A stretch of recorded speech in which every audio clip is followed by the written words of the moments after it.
you do gotta help her. Real life here, Gye-Nyame Journey.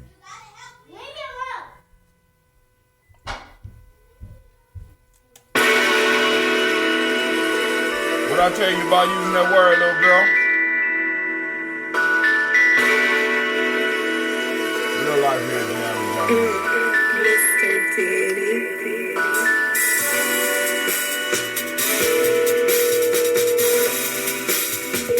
Drink your water.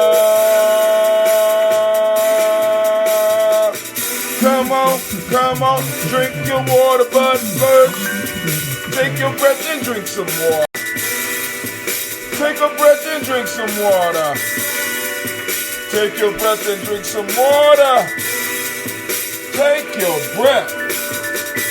Drink, drink, drink, drink. Or should I say, breathe, breathe, then drink. Now, grab your glass for some water. Get your container of that water. Lift that picture of that water.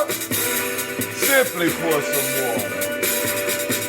Drink, drink, drink, drink.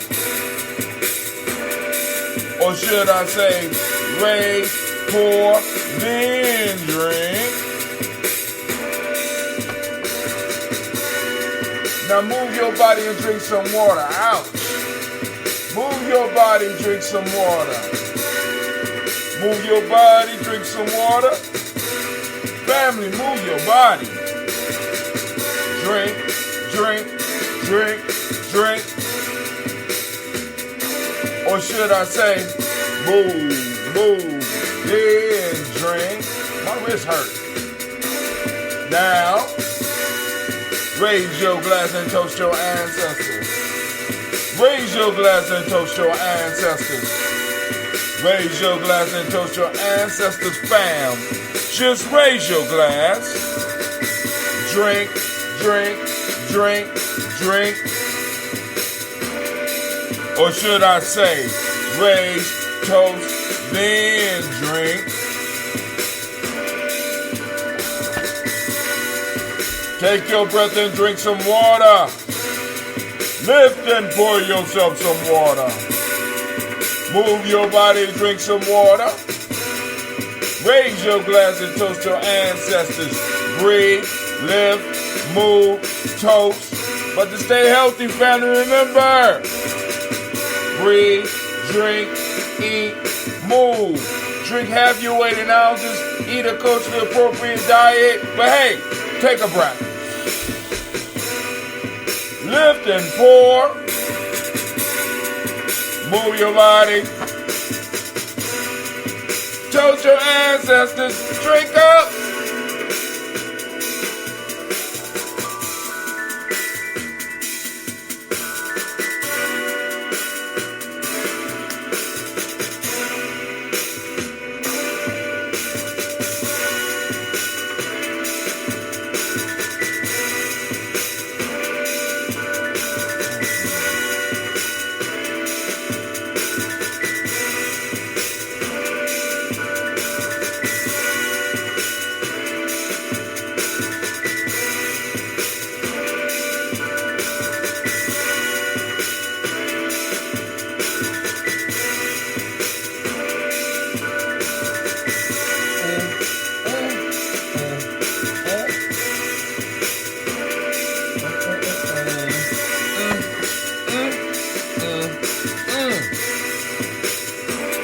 Drink your water. Take your breath. Lift and pour. Move your body. Toast your ancestors. Drink up. Family, family, family. Great Kuumba to each and every last one of you. And we want to give a round of applause to all of the Kuumba babies out there. We appreciate you. We love you. We support you. All right.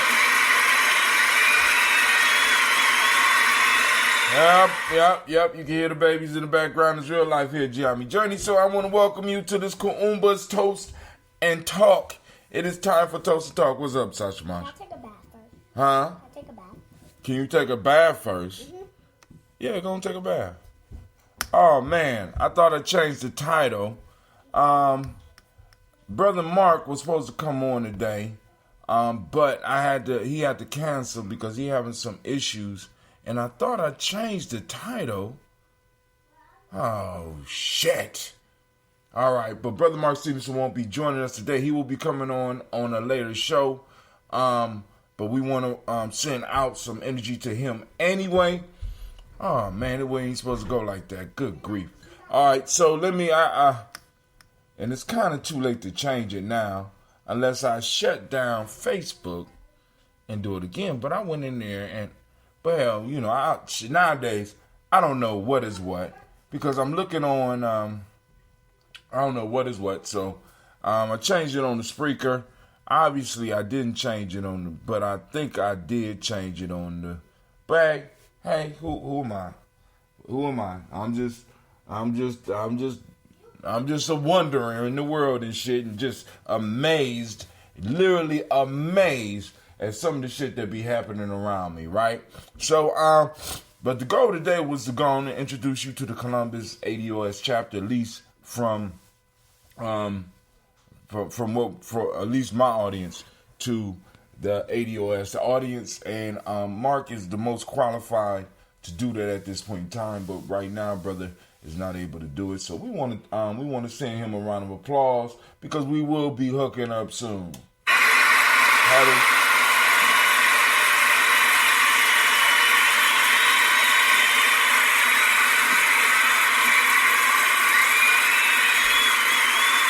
Had an excellent conversation with the young man earlier this week about some of the organizational things that he was doing. And some of the issues, because y'all know about this whole ADOS / FBA thing and stuff like that. I kind of spoke on it a little bit. And none of this shit is new. Family, I just, we have to understand it. None of this shit is new. So those of us that honestly think that we're going through something new, family, I want you to just study your history. There's a program called the COINTEL program that you can look up. You know what I'm saying? You can look up what happened with Marcus Garvey. You can look at what I mean, this shit is not new, right? Now, I will say the newest element in this is that many of us have been so well programmed that many of us will act in an agent capacity and not even know we're acting in an agent capacity. Just please understand that. So, all this talk about agents. No, motherfucker don't have to be an agent. You know what I'm saying? You don't know. All the corporation got to do is offer a motherfucker a bag. Just, let's keep it real. Let's keep it real. So, and you won't even know that you're working against your people's interests or even care. So, you know, all this agent talk, you know, they don't need agents right now. You know, they could say they're saving a lot of money from the black struggle now because they don't need agents anymore. Because we just telling on ourselves anyway. Goddamn, turn on the internet and do like I'm doing right now. Get up here and talk. You know what I'm saying? So it's all cool. And like I said, this shit will blow over in 7 to 14 days. Brother Tariq will continue doing what he's doing. ADOS will continue what they're doing. And all this is doing is giving an opportunity for the weak to fall off. Really, that's what it is. You know what I'm saying? But I think we do need to deal with some of the illusions out there. Family,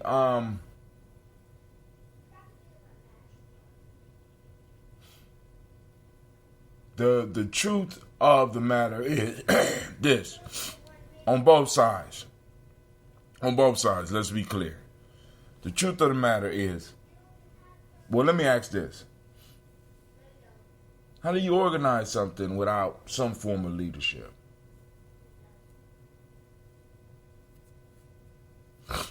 Throwing that out there.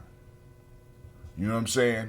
So many people, regardless of whether they say they're in a leaderless organization, there's, you know, I call it, some people call it game.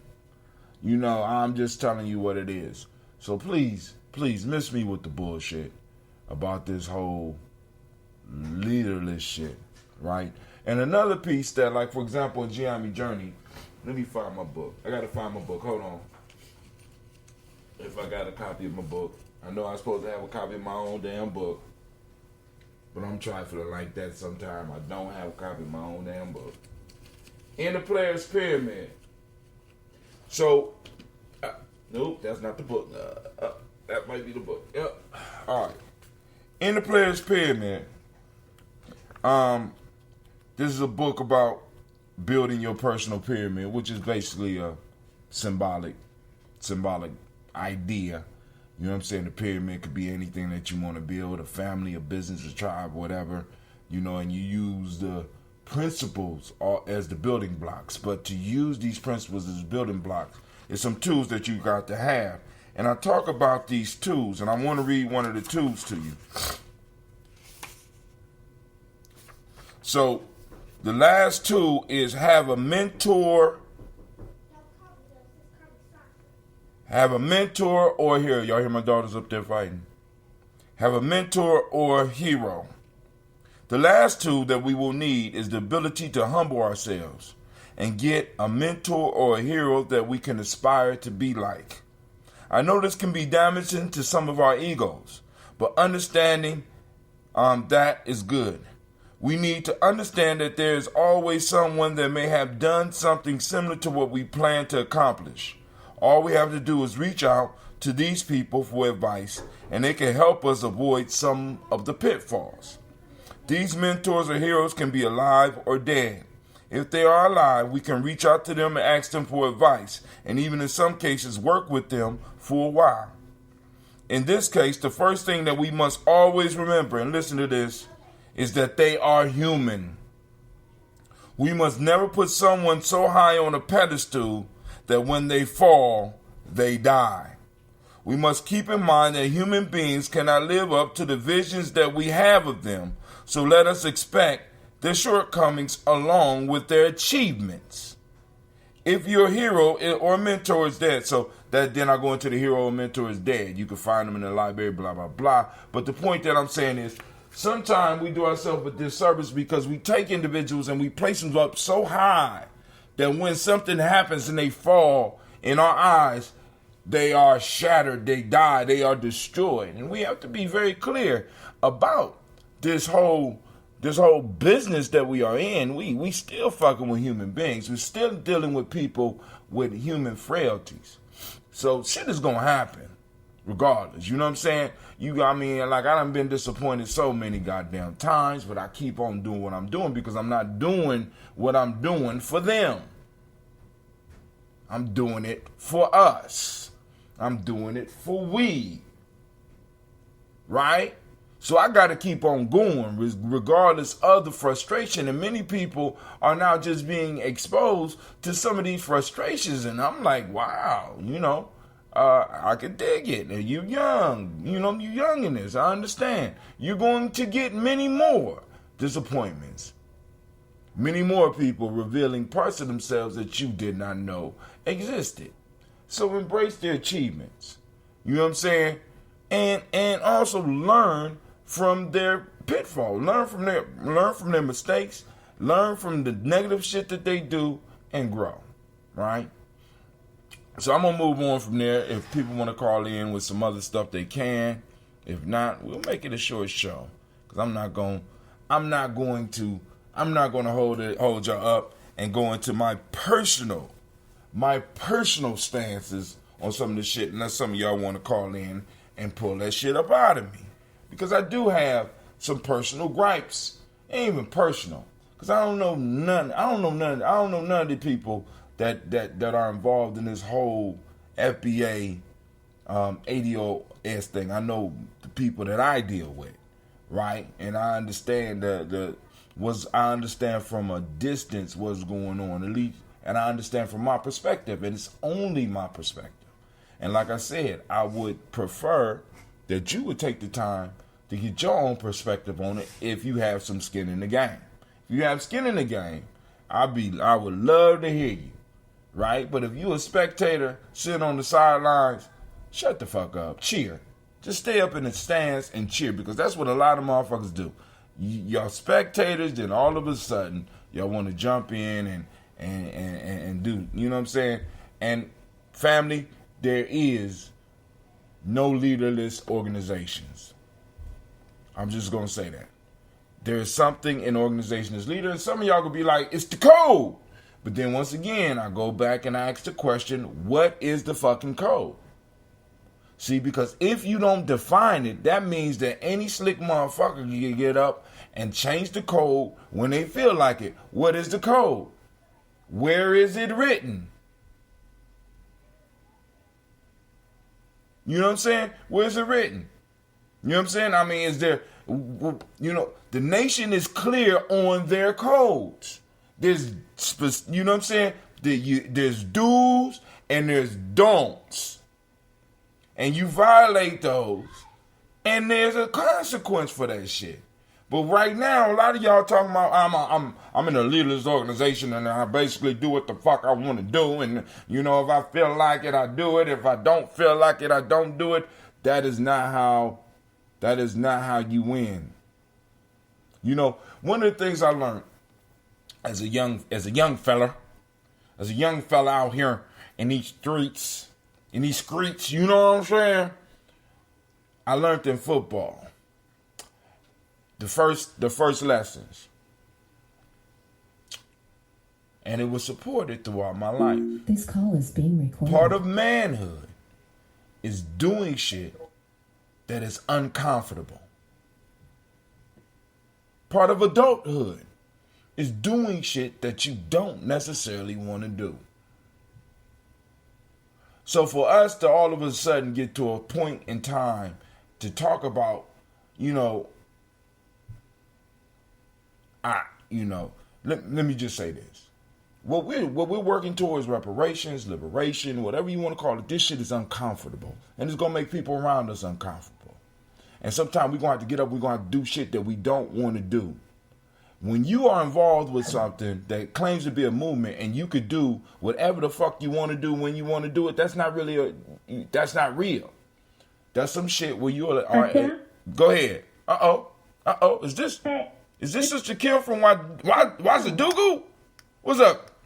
Yeah. Well, I will let you go on and go on. Go ahead. They got you back in Berkeley, California. Oh, it says Berkeley. Okay, that's because I'm calling on my stat. No, about the FBAADOS beef. It has turned into a beef between Tariq Nasheed and Yvette Carnell and Anthony Moore. This is my take on it.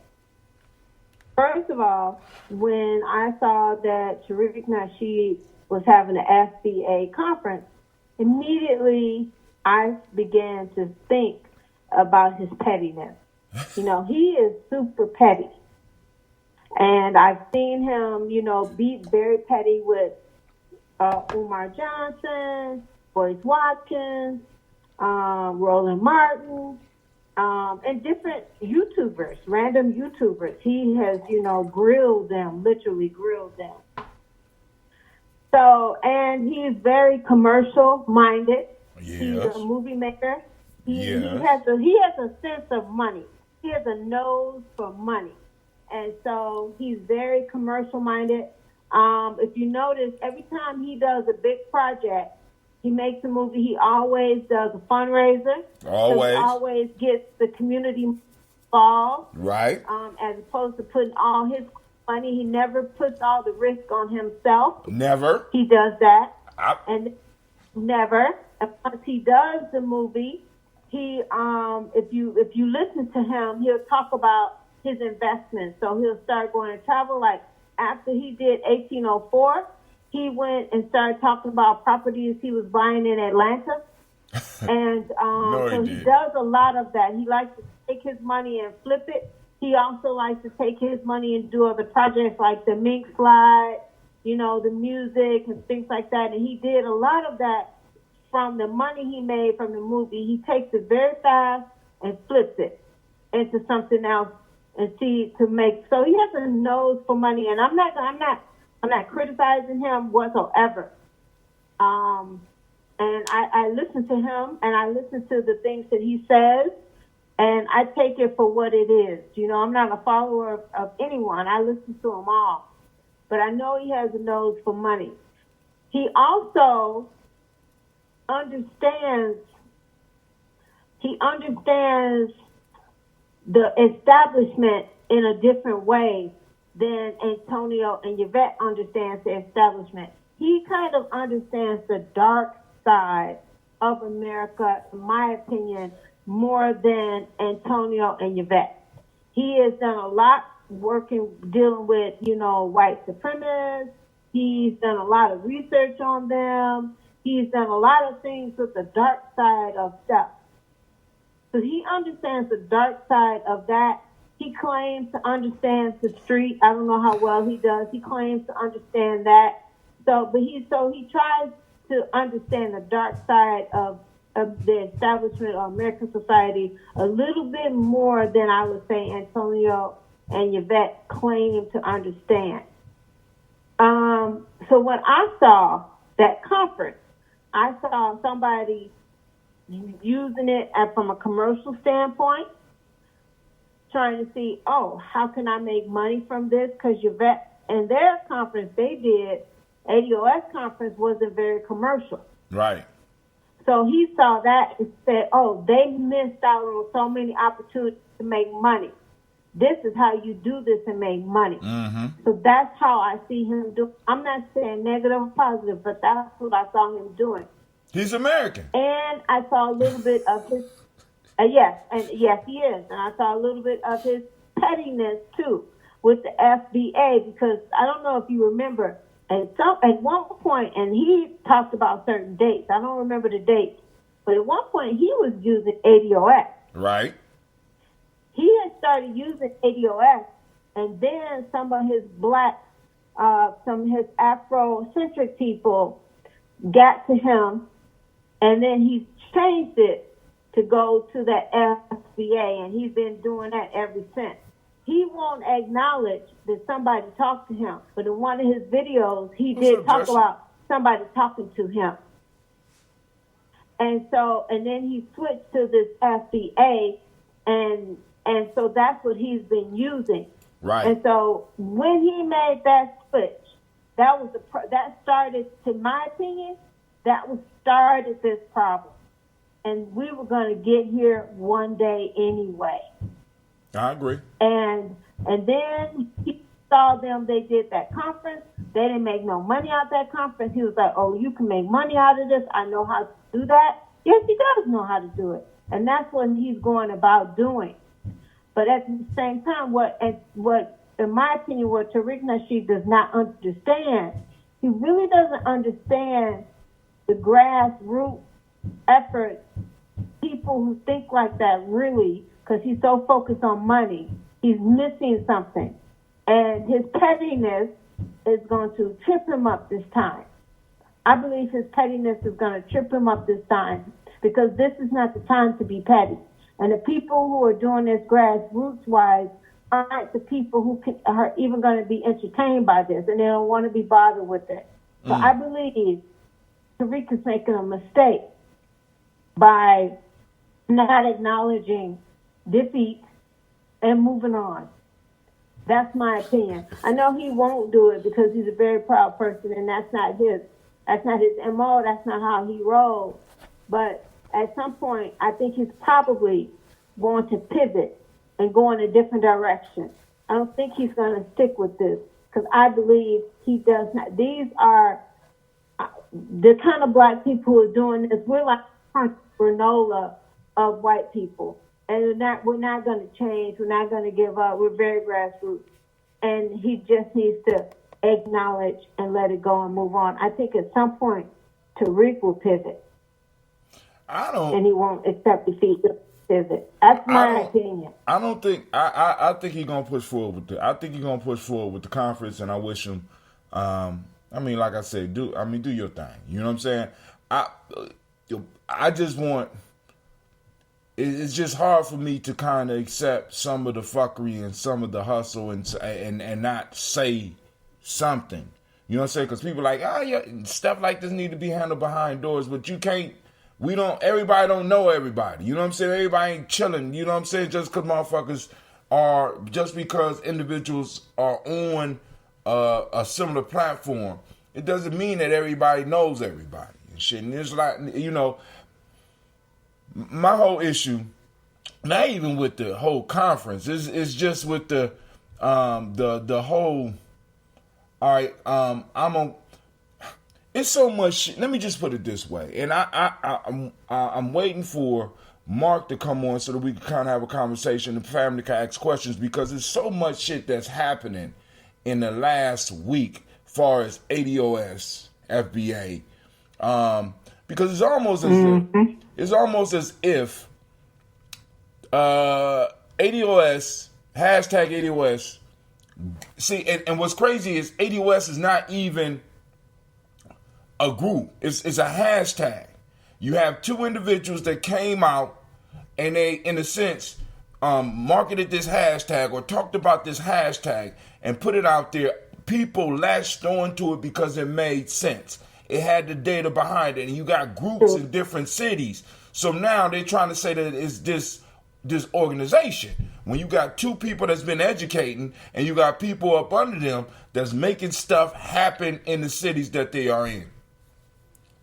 That this whole group is a xenophobic LG. They claim is a MAGA supporting or Donald Trump supporting LGBTQ. Hold on. LGBTQ, Donald Trump supporting, xenophobic group that is controlled by the Democratic Party. All this shit. I'm hearing that. All this shit clashes. It's like, what in the, who's making this shit up? Right? Then you got individuals now, it's a whole new beef now where there's talk of some the hashtag being stolen. See, anyone using descendants of slaves, I could challenge and say, you stole that shit from Alana Karinga. You know what I'm saying? I can say, you know what I'm saying? Because it's like, these terms are out here. Hell, in the book that Yvette just had everybody read, the Martin Luther King book, Where Do We Go From Here? He describes us as descendants of slaves. Yeah. Right? So, so is anybody gonna say that they took it from that? Then Malana Karinga got the United Slaves group. That was what us stood for and shit like that. Come on now. So people, it's just getting so petty and getting so stupid. But the piece that people don't understand is that this is how shit happens. See, because all you got to do is take some time and look in history, family, because I want you to understand this. A lot of you motherfuckers out there, excuse my language, a lot of you motherfuckers out there are Cliff Note historians. And y'all need to stop that shit. I appreciate what Tariq did for y'all, and I know that's why y'all with him, because he makes it so easy for you. You know what I'm saying? But we have individuals who are not Cliff Note gangsters or Cliff Note historians. We got people that actually did the research. For example, a lot of y'all will talk about the Black Panther Party like that was the only black power movement going at that time. You know why? Because you don't study, because you don't know. There was a whole bunch of shit going on at the same time that the Black Panther Party was going on. But you wouldn't know that. Right? It was a whole bunch of movements. We've been doing shit for a long time, and these motherfuckers have been hitting us with the same strategy. And now they don't even have to put a plant inside of us. They don't put this bag mentality inside of us, and it makes it so easy for us just to jump off into some bullshit. So somebody else joined us on the line. Oh, wait. Hi, Tim? Yeah, go ahead. Oh. Go ahead. Okay, I'm gonna say one more thing. I agree with everything you say. I'm not disagreeing with you. I'm going to add something to it. Okay, you're right about Tariq people. But you can say the same thing about the ADOS people. I agree. I'll be honest. And I'm not just talking to Tariq's folks. Because, go ahead. Antonio is not petty. He's genuine. He's not petty. But Yvette Carnell is petty. And she's vindictive. You know, she blocked me on her Facebook page just because I raised a legitimate concern. She blocked me. And there's talk about Tone doing the same thing. I mean, they're human beings. This is why I started off the show with my discussion about putting people on pedestals. We shouldn't put them up so high that when they fall, they die. You know what I'm saying? Hello? Don't pedestals. But somebody called in. I'm sorry, they hung up. Oh, but we have another caller from 614. Who is this calling in? Hey, this is Mark. Man, Mark, you supposed to be taking care of yourself, man. We can have our discussion another time. You sure? Yeah, I'm good, man. I'm doing my IV treatment. Hey, listen, this is Soldier calling in. This is Mark. See, because I tried to take it off, but I already launched it. But this was my brother was supposed to be a guest. Mark, this is a sister on the line from Ouagadougou, Burkina Faso. She calls in, and she was the one that sent us the tickets so that when I told you I had all those extra tickets for the ADOS conference, she sent us some tickets. Yes. So, Brother Mark, go ahead, Brother Mark. You got something you want to jump in on, or you just want me to interview you, man? How you want to do this? No. I heard the sister say that Yvette is vindictive and Tone is kind of whatever. That can be true, right? Because being somebody that is a ADOS actual activist that's on the ground, I got blocked by them too. Because I challenged a certain ideology that I didn't agree with. But through all that, I didn't let the fact that they blocked me stop me from doing the work on the ground. Because as far as I'm concerned, ADOS is bigger than the actual movement, the hashtag, the movement behind the hashtag, not the lineage. The movement behind the hashtag is bigger than two people. Thank you. So I kept doing the work. That's how I met Brother High Tim. You know, I kept doing the work because this work needs to be done. Right. So I think where most people look at what Tariq Nasheed did this week with all the drama, Yvette and Antonio going back and forth with him, people breaking up, trying to define FBA versus ADOS, they've gotten away from the true cause of the movement. It's a black agenda and reparations. So some people weren't invested in that. Some people are looking at trying to make it a come up or trying to secure some more money for their own endeavors. Right. And black folks gotta start recognizing when we're being hustled and when people are being genuine. That's right. And I don't think the people who follow. Go ahead. What did you say, Hatem? No, I'm agreeing with you. I'm sorry. Okay. Yeah. I think people got to realize when they're being hustled or when people are being genuine. Yvette and Antonio are being genuine in their fight for reparations because those tickets for the ADOS conference went for $15. They weren't trying to make money off people. They could have had that conference and sold those tickets for $100, and if they really were trying to secure a bag. What Tariq did was he saw the hustle that he can make money grifting off black folks again, and we support Tariq. People have crowdfunded for his videos, but everything for him has been for profit. I don't think it was so much that he saw the ADOS conference, but he saw what Revolt was doing and how much money they had made with Revolt TV's conference. That he decided, hey, I gotta get a piece of this pie because my Hidden Color films are pretty much over with. I gotta find a new hustle. That makes sense. It makes sense. Yeah. He's a hustler. And you know what I'm saying? All talking about that conference. You're right. So, you know, I mean, he's a hustler. And I'm like I said, I just like to be clear on the hustle, especially when it comes to hustling this. You know what I'm saying? Because as they said in the Malcolm X movie, brother, God's word is not a hustle. You know what I'm saying? I mean, it's like, and then on top of that, what people have to understand, once again, because I want to stress this, Brother Mark says that the movement is bigger than the individuals. This is what we're talking about. You know what I'm saying? So now, the national beef, because I feel I had to chime in on it because I'm hearing a whole bunch of stuff that's just, it's just not lining up with me.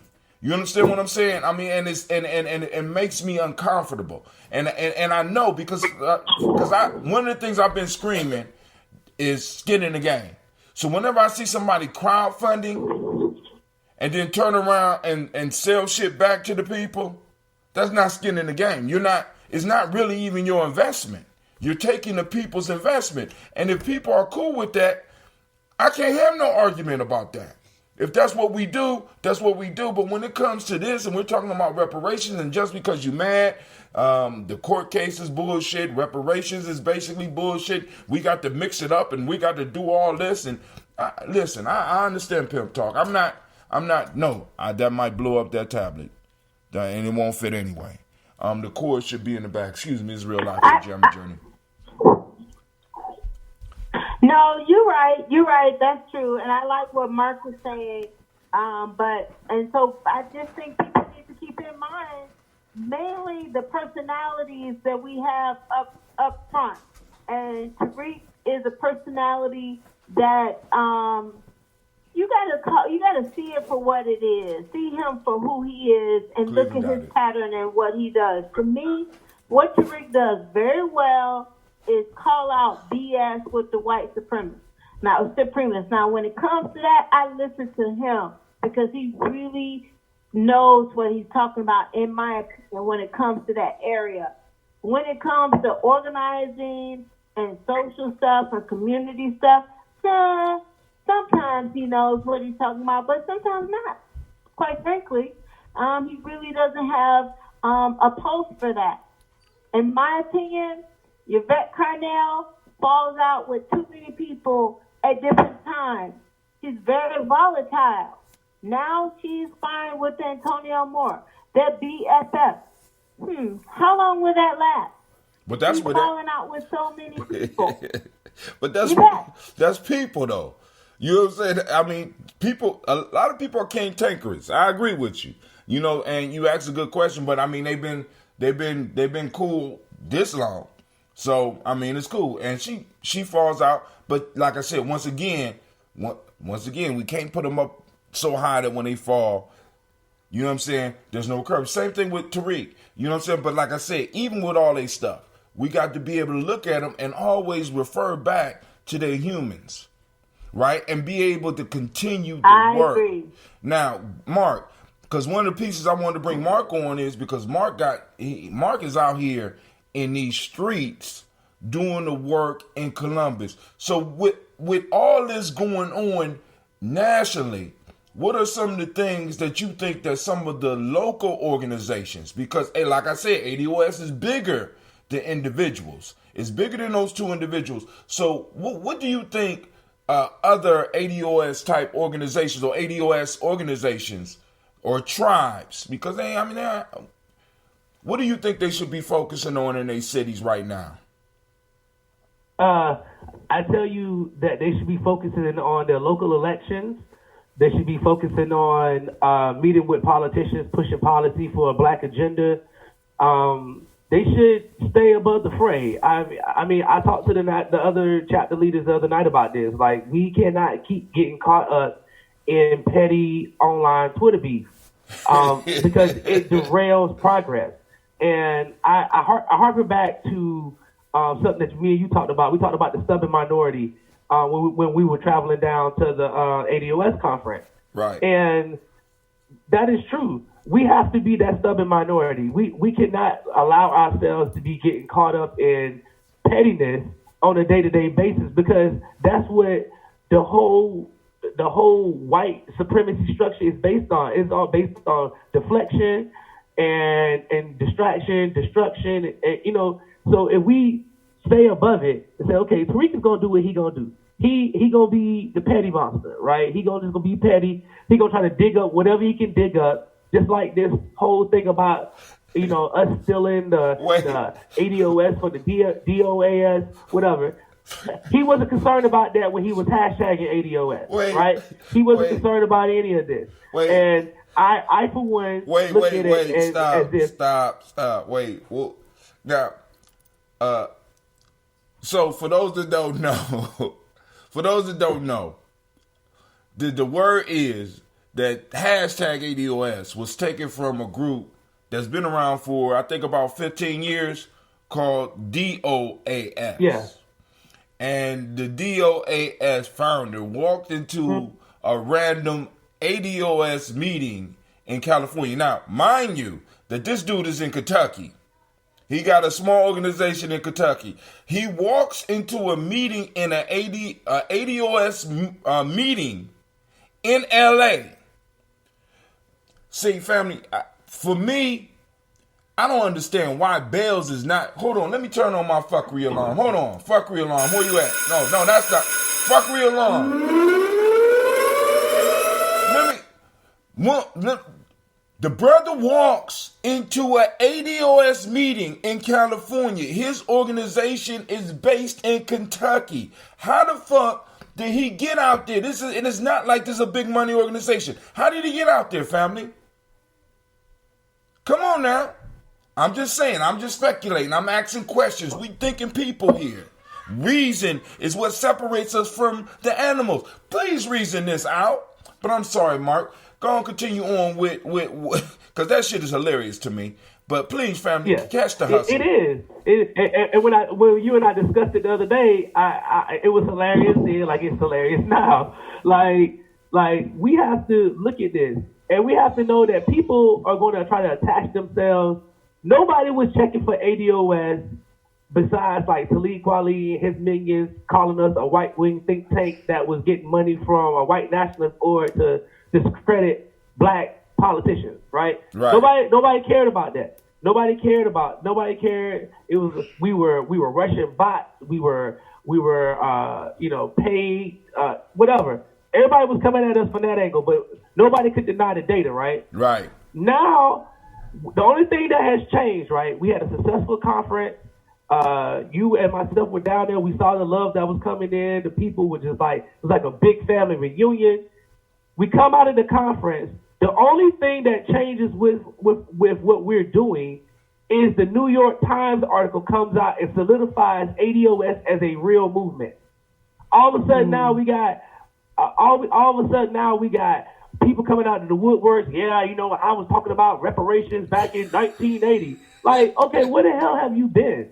Like, some of these folks that are talking this stuff, I have never heard of them before, ever. And I'm like, okay, this dude, he supposedly ran as a descendant of slaves in a party, and he's from Kentucky. Okay, but what have you been doing? Like you can't come out of the woodwork just because you had an idea and it didn't go anywhere, and all of a sudden you see a new group take on the mantle of fighting for reparations for their tribe and say, oh, they stole my idea. Right. Like, no, it doesn't work like that, because if you were really doing the work, why did you wait until we got national recognition before you show up? There you go. Because he's in Louisville, Kentucky. So I'm like, Dr. Kevin Cosby is in Louisville. Right. Like, so why, you know him, he's been talking about ADOS because he does it all the time on his page.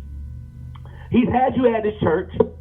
You got an award from his church. So instead of you being an elder in the fight, you know what I'm saying? Like, instead of being an elder that's in the fight and passing down wisdom and knowledge to us so we can go out here and go do this, you would rather come out and say, we stole your idea. That's the problem that I guess my generation has with the generations before us. Hey man, don't be dogging my generation, man. Don't be dogging my generation, man. Leave us alone. Hey, listen. We just want to die comfortably, man. You have poured a lot into me. You know what I'm saying? You keep me balanced. I'm talking about, we don't have a lot of people like you doing that, though. You know what I'm saying? You were out there doing this fight by yourself.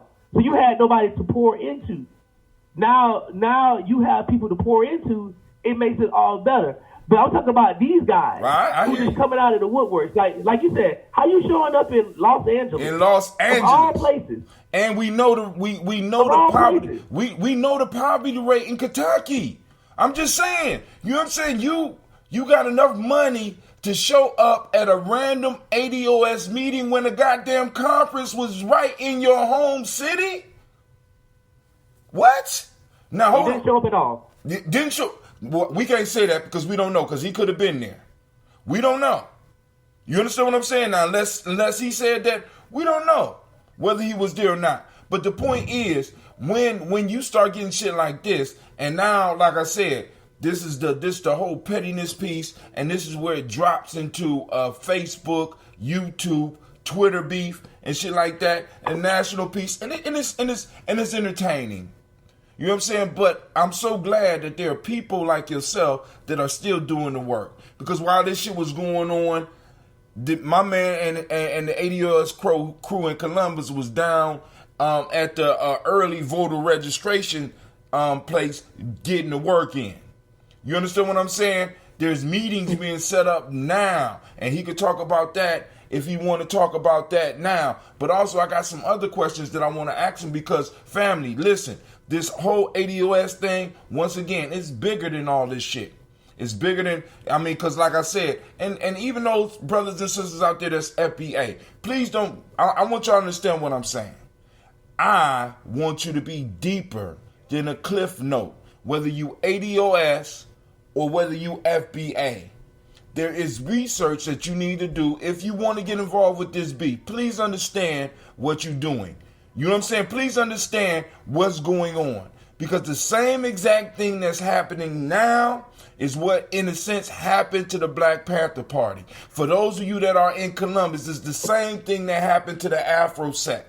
It's the same thing. It's the same divisions that started popping up between some of the Nation of Islam members within their groups, as well as between other groups. See, I was born right after that, and I was able to sit at the feet of some of the elders that went through this shit.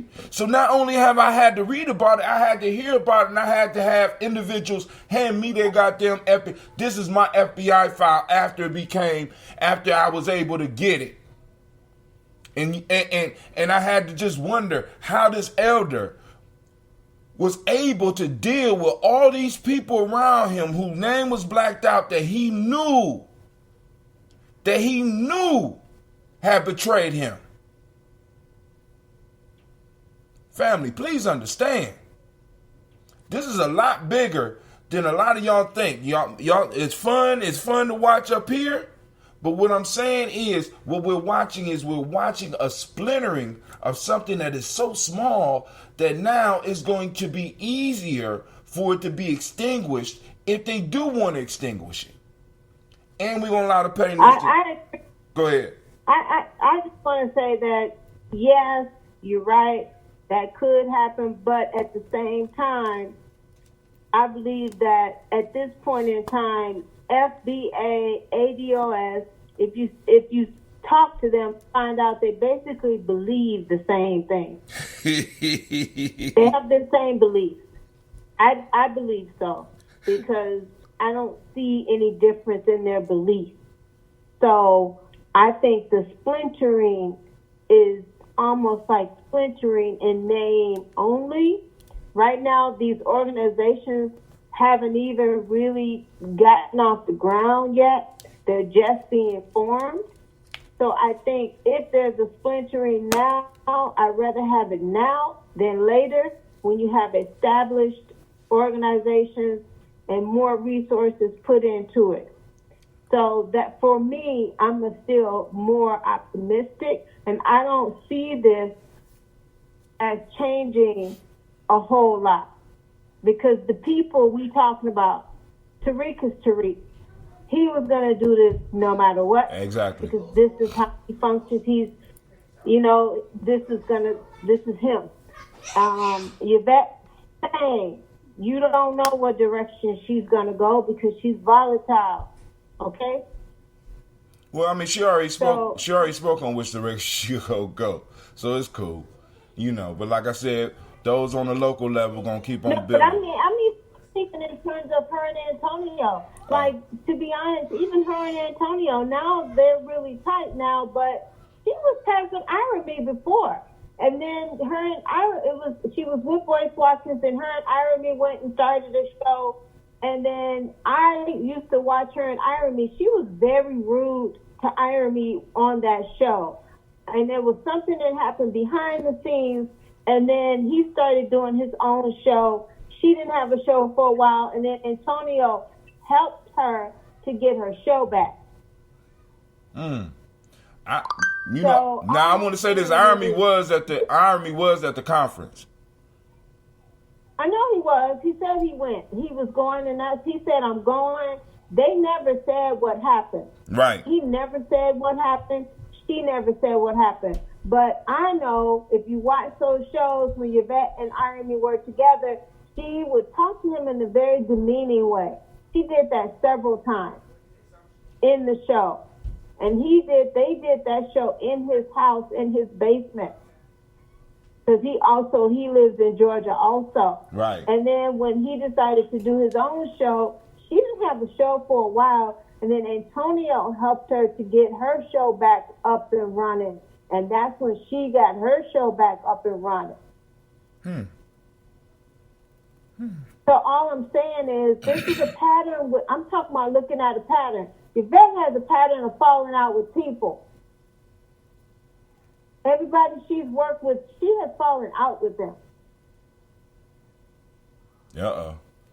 So. And if you're a mature person like Irony, you don't let that bother you. You move on and you see the bigger picture. And that's what he did. He's not petty. Also, Antonio is not petty. He understands the bigger picture. But I'm saying those two, Yvette and Tariq, are super petty. Now, we are going on assumptions because there's some shit that you can hear. We got other people calling in, but hold on. We got somebody else calling in. But Brother Marcus, listen, Brother Marcus laying up in the hospital, and he came in. This is bugging me out. He called in anyway because he saw the conversation going down. He said, listen. So now, Mark, what are some of the things that are going on for ADOS in Columbus specifically that you would like the community to know about so that those that are interested can still come out and support? Yeah. Okay. Can you hear me? Yes, sir. Okay. So we are having another meetup. We meet every month. Usually it's the fourth Sunday. Now, this month, because of Thanksgiving and people traveling, we're meeting this Sunday coming up. I probably won't be there, but there will be a meetup tomorrow at Macedonia Baptist Church. That's 492 Oakwood Avenue. People don't realize, and to the sister who said that Yvette is like falling out with everybody, understand that the local chapters, right, we are above the fray. Okay, the work is still getting done behind the scenes, and on the local level, the chapters are autonomous to Yvette and Antonio, meaning that we are complete separate entities. They run a YouTube channel, they put data out, we take the data, compile it into our local chapters, and we go and do work for our local community. That's powerful. After our meetup on December 10th. Tim and myself are going to be sitting on a panel talking about the state of Black America, because the work has to be done. So we're going to be educating people about, reforms and getting involved, understanding your voting rights. Because there's a lot of political education that has to be done in the Black community. Because I think a lot of times we look for the now and we don't understand the whole social structure behind anything. We don't understand that there's an enemy that's bigger than what we see on the face, and we have to break down those barriers. So we're going to be given basically a political education class on knowing your rights, knowing this stuff. Because if not, what I see, and I say this, when the FBI came out with their list and said that the Russians were influencing the election, right? I came out and I said, I don't think the black folks are that stupid or can be manipulated by online stuff to discredit candidates, right? I was like, nah, we smarter than that. But I have to say, after this week, seeing what Tariq Nasheed has been able to do, I am less confident than I was back in 2016 when FBI came out with it than I am now. Because this information has a way of having people split up. And like you said, FBA and ADOS have the same idea. It is the exact same thing. I don't understand how someone can say this. You cannot be foundational black. You cannot be foundational black American if you're not a descendant of slaves. And you can't be foundational black Americans if you're not black first.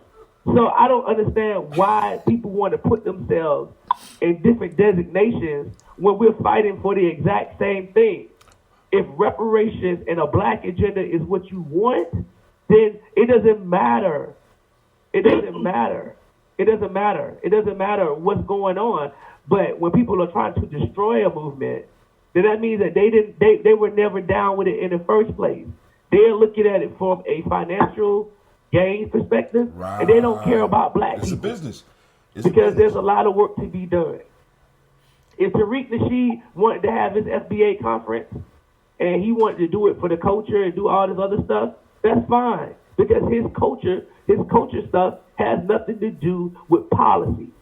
And that's what we're on. We're on data and policy. We have to change that.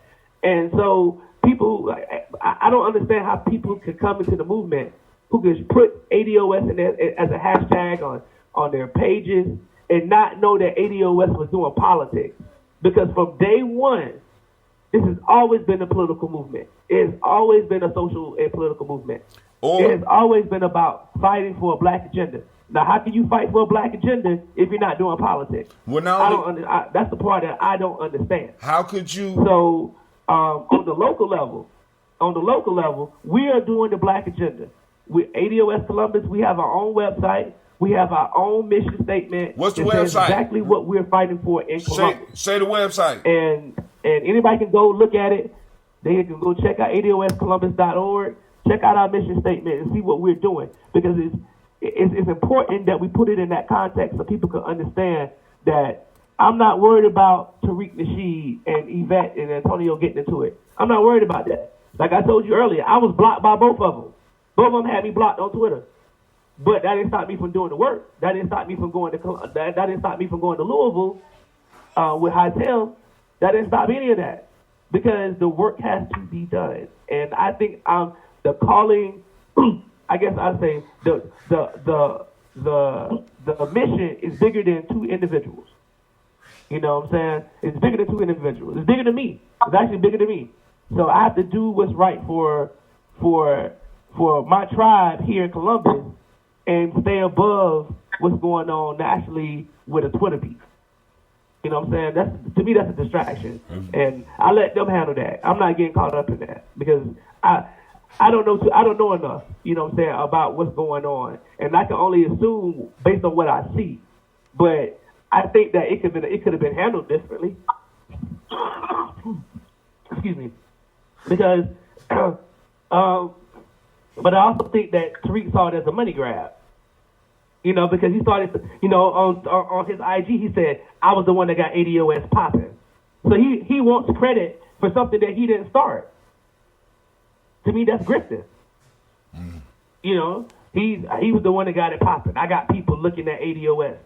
Well, if he brought all these people to ADOS, then how did these people not know that we were political? Well, now, hold on. That goes into that Cliff Note thing. See, because how could you be ADOS and never go to ADOS 101 and look at the whole agenda? And like you said, not know that it's political. But we got the Black Yoda on the line. Black Yoda, what's going on? Nothing. I'm just, excuse me, I'm just listening in, and I know Mark's sentiments reflect my own. And all I can say is, brother, keep pushing, and keep being about the business you're about. Because the truth is if we're putting our energy into the things we need to be putting our energy, the truth of the matter becomes we're too damn tired to listen to bullshit. That's a good one. That was a good one. Kwame, that was a good one. Man, if we putting, you say that again? If we're putting our energy, say it again? If we're putting all our energies into the things we need to be putting them into, then we're too damn tired to listen to bullshit. You make me feel bad. I'm not gonna big up that. I like the saga, the drama. See, and now let me say this from no, you understand your role. You know what I'm saying? I try to. There's different roles that we play. You are a high energy brother. And so you have the kind of energy that can take on all that kind of stuff. I listened to Mark, brother calling in from the hospital. You know, brother, oh boy, I can understand your position, brother Mark, because there was a time when I tutored from the hospital. And so it shows the dedication to what one is about.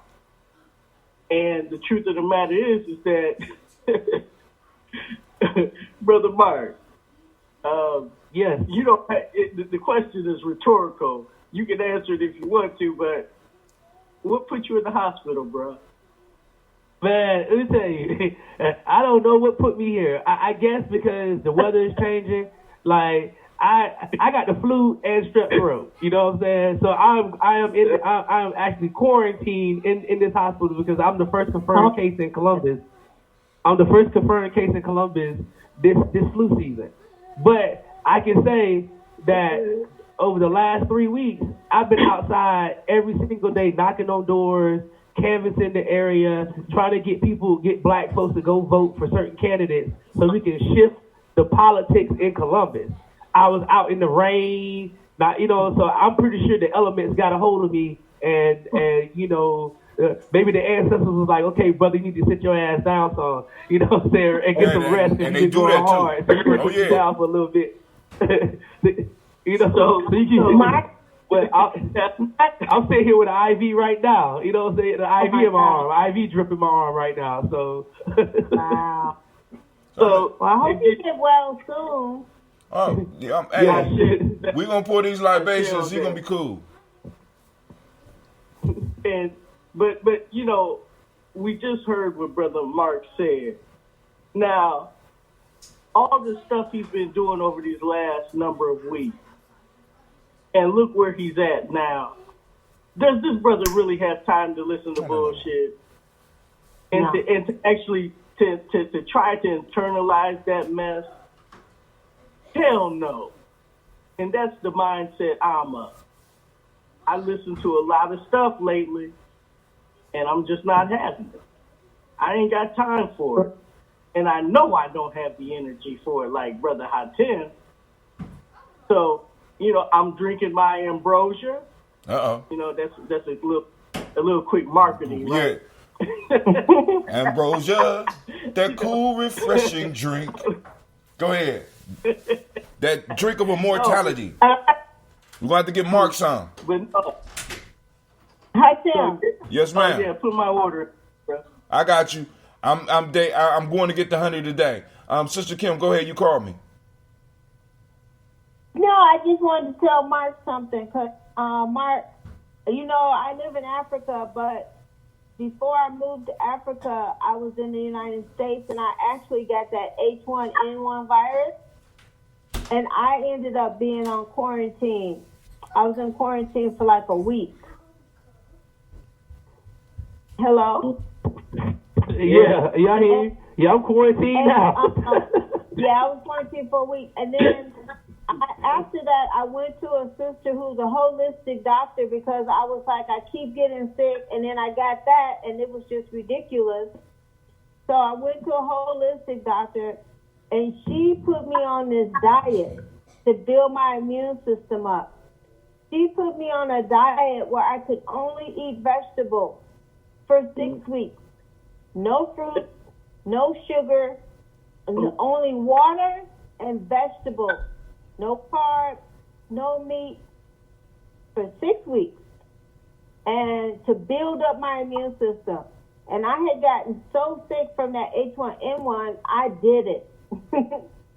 And it built up my immune system so good that I didn't get anything like a common cold, no sniffles, no nothing for at least 3 years after that.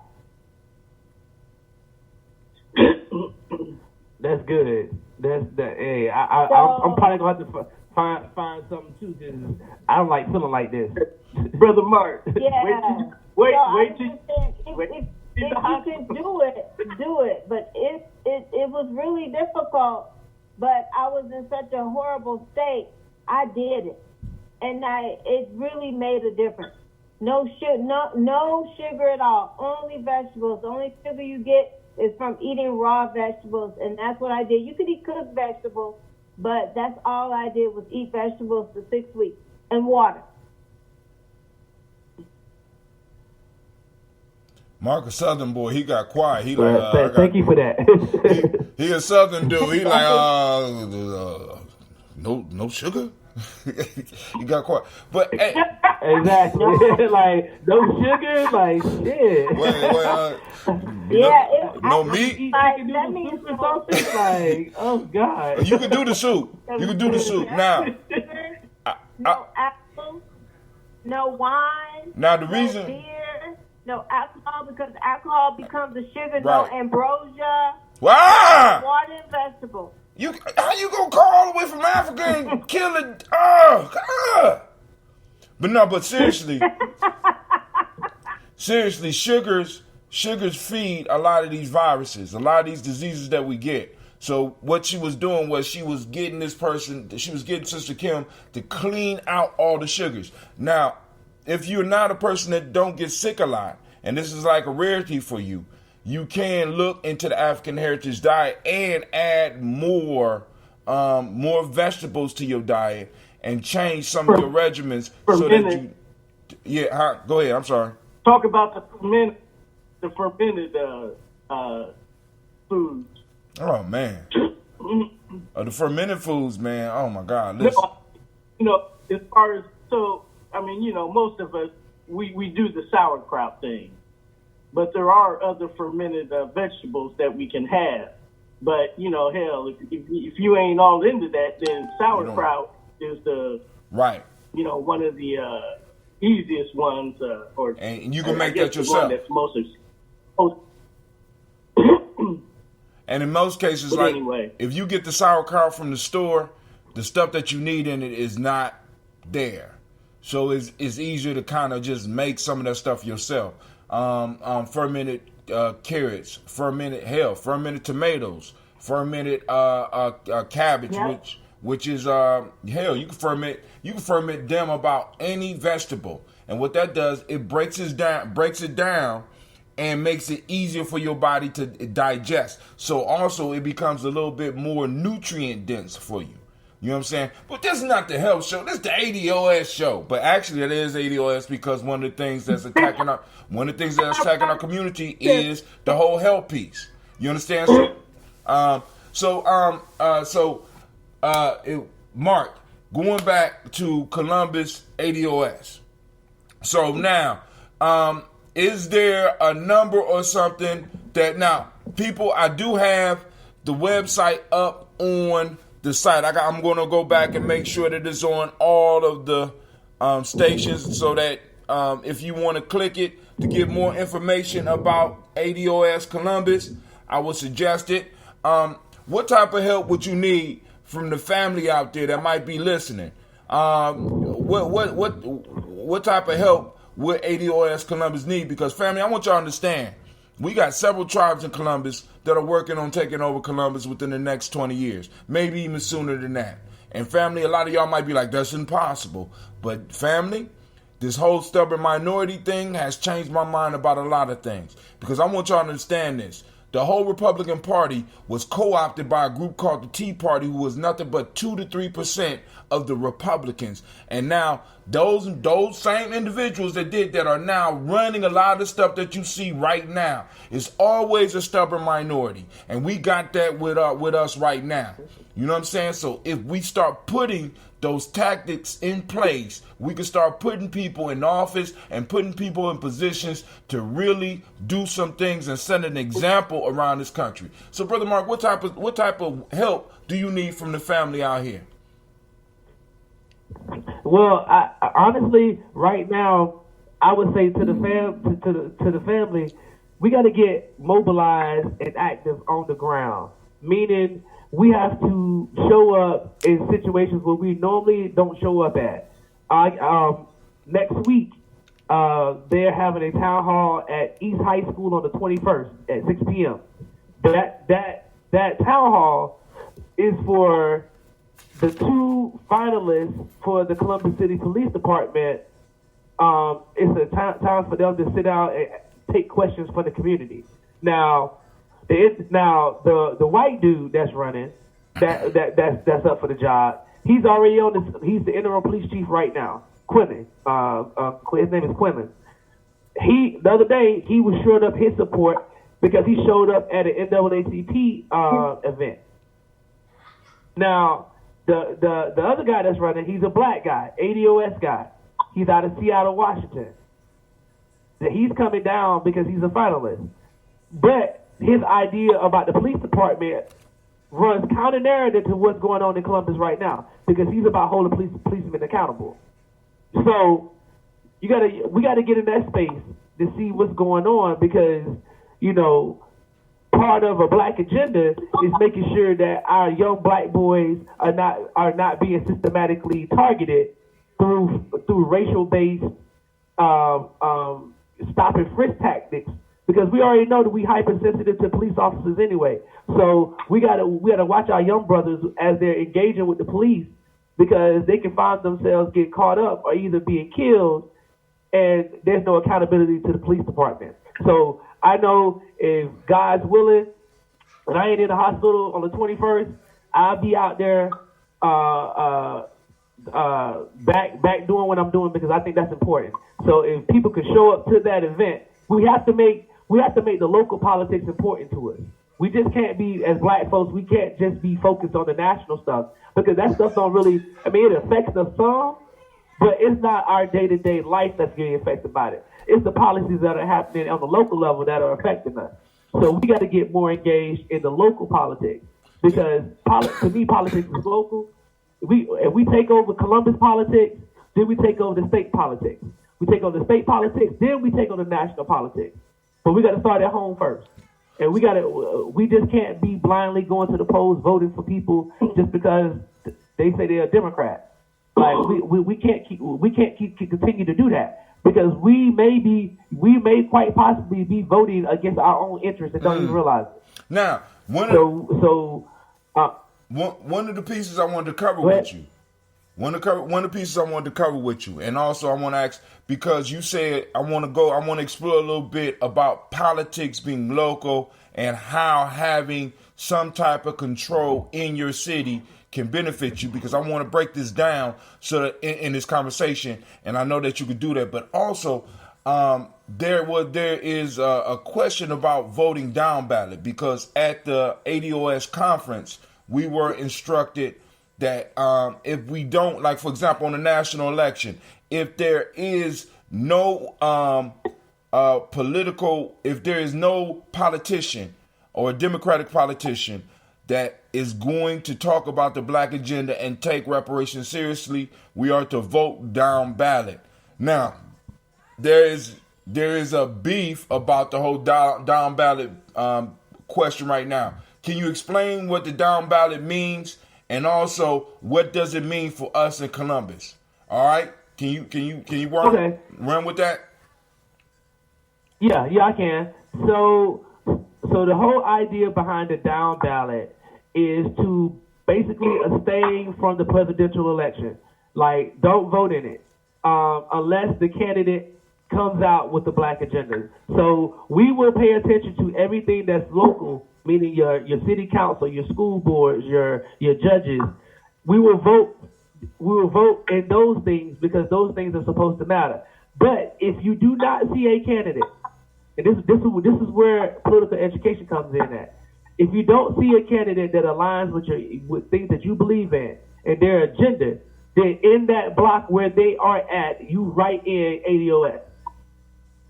And the reason why it's important to write in ADOS is because we want the vote to be counted. We want them to tally because we know if just so happens that Trump gets reelected, every national media outlet the next day or that night are going to be having their analytics on national television saying this is what the exit poll said. We had white women in the suburbs. They voted at 53% for Trump, whatever. You know what I'm saying? They're going to have every single data point that they can come up with to try to figure out who did not show up to the polls or who didn't vote in that election. We want, as ADOS, we want them to feel it. We want them to say, well, people wrote in ADOS. Why do people just write in ADOS and then vote? And now that's the political power that we have. We take it back from the establishment. Because right now, you know, if we allow ourselves to continue to be a rubber stamp for the Democratic Party, we have no leverage. So we have to shift the narrative to give our leverage, to attain leverage with them. And that's how you push them to the agenda that we want. Because if they can't come to the black church, if they can't come to the NAACP, if they can't come to the Urban League and show up support like they used to, then they have to now engage the voters and find out what the voters want. And that's going to require them to actually do their damn job. So now let me ask this. Because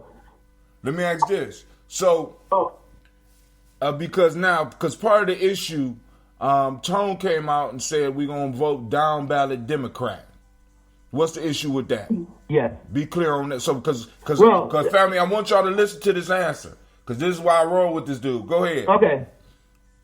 Yeah. So when Tone came out with that statement, we're going to vote Democrat down ballot, I actually challenged him right on it, and I said I don't agree with it. And the reason why I don't agree with it is this. If I tell everybody to go vote for Democrats, then what leverage do I really have? Because they already know that I'm coming to vote. Sitting in a room with a politician saying, "Hey,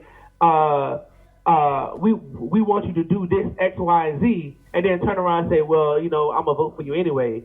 That politician is not inclined to want to do anything because they know they already got you in the bag. Right, they got you locked in. Regardless of what Tone feels, they got you locked in, right? So his idea behind it was that 90% of black folks already vote for Democrats, so we're just going to demand stuff from them. I don't agree with that. I think that, in my opinion, and this is where I think the down ballot is supposed to be, you know, write-ins or whatever, is the reason why I don't agree with his take on that.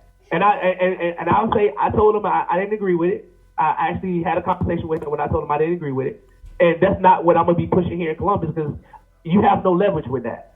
I don't care if you're Republican or Democrat, independent, libertarian, whatever you want to call yourself. Are you going to do the work for black people? So if the Democrats don't have the ability to come to us without providing tangibles anymore, now we have leverage on them. And we can use that leverage to our advantage because I think that our vote should be going to the highest bidder. And that's not meaning like people putting money in our pockets. What I mean is we should be, we black folks, we should be our own political, in a sense, be our own political party. We should not be affiliated with the Republicans or the Democrats. We should be focused on black first, black issues, and be issue-focused voters. And whoever is going to give us what we want, that's who we vote for. And if neither party wants to do that, we don't vote for either of them. Because we have to make our vote, we have to weaponize our vote. And I don't think that when Tone said that, it basically took away the power of the vote, really. Because you're basically telling Democrats, hey, you really don't have to do anything for us. We're gonna vote for you anyway. Right. But here's what we want y'all to do.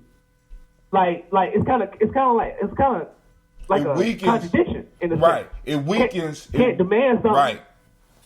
Because No, because go ahead. it's sort of like being in a bad relationship, talking about I'm gonna leave you for a day rather than you know what I'm saying. I'm gonna leave you, but they know you're gonna come back.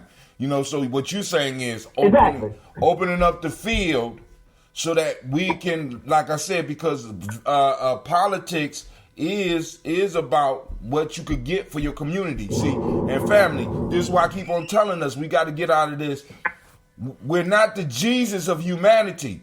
We do not have to sacrifice our interests all the time. And then on top of that, this is why in the toast, I sing heavy to y'all that this moment is not ours. So it's not yours to give away.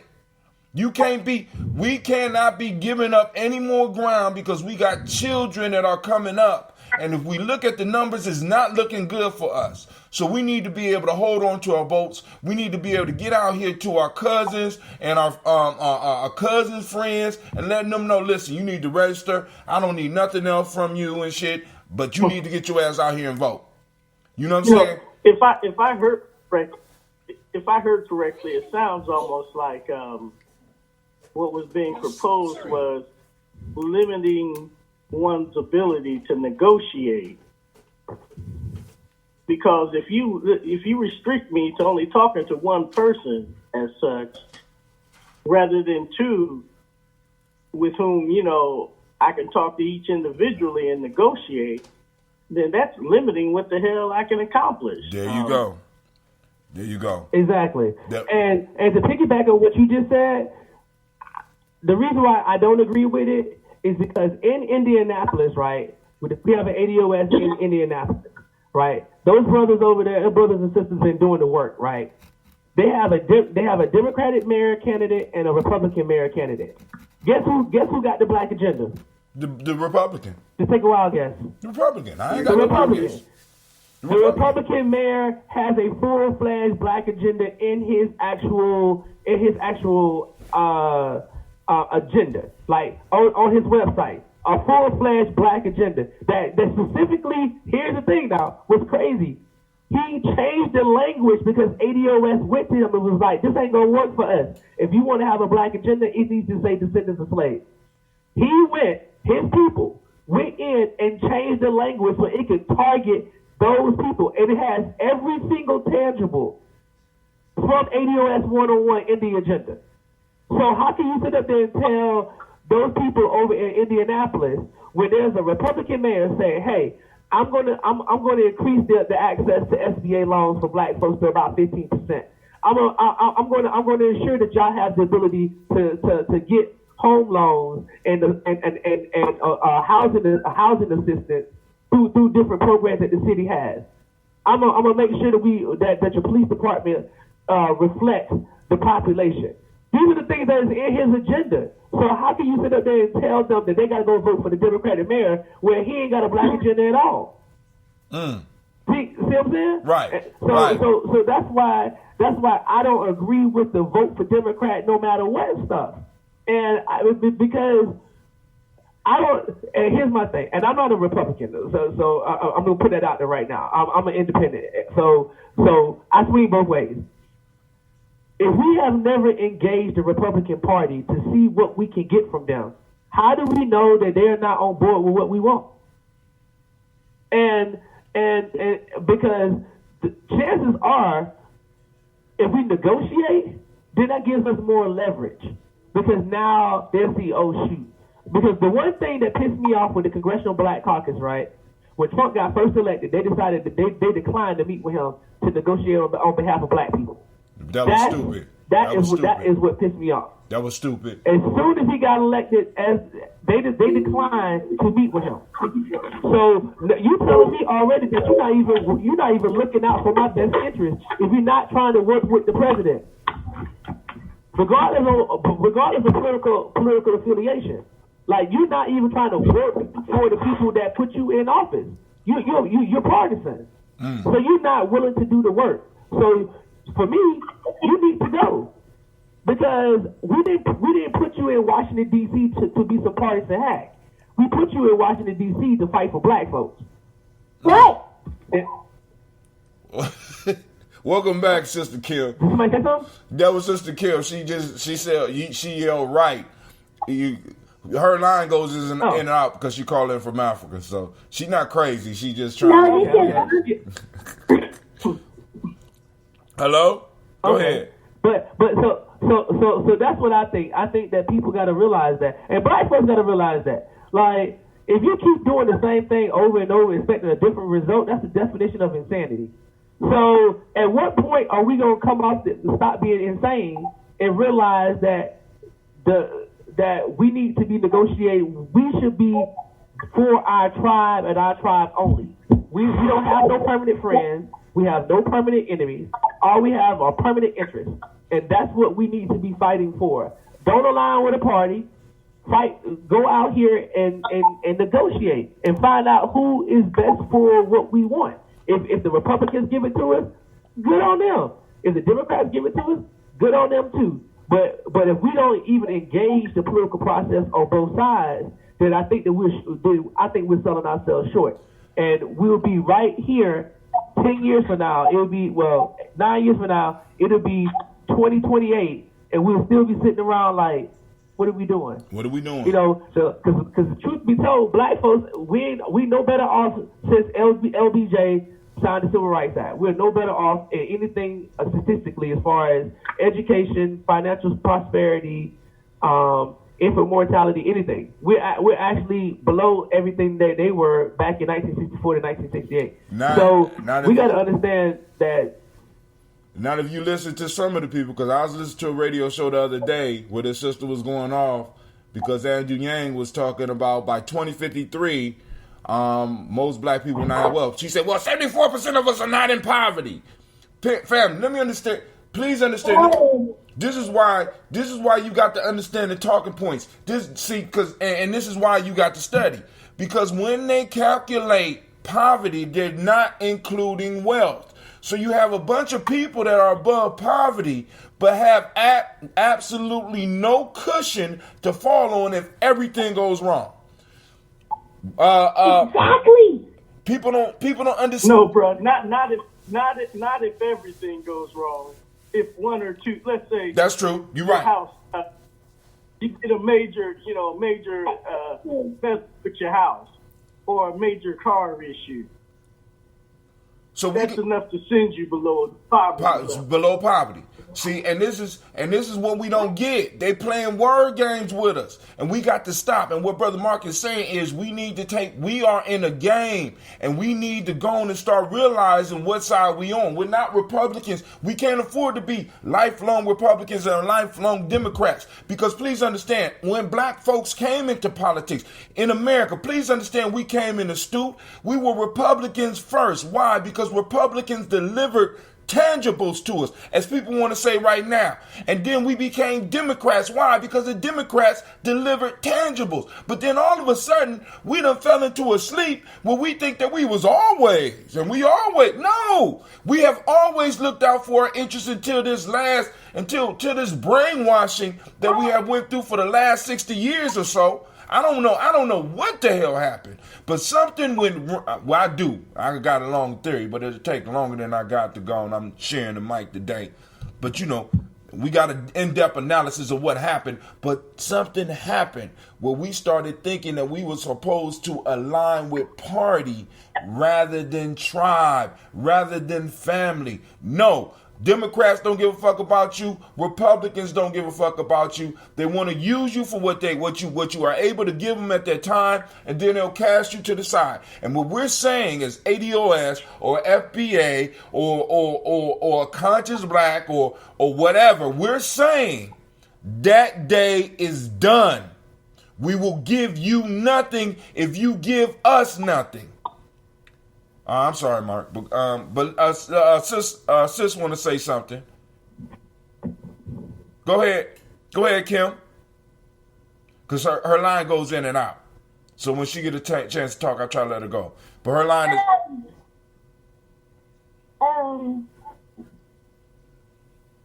Gina? Yes. Oh my God, I thought this was Kim. Gina.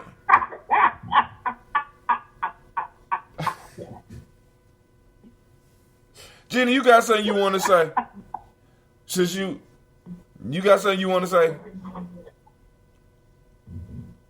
Okay, cool. Gina just listening in, so we're going to give Gina G a round of applause for listening in on an adult political conversation, which our children should be doing. All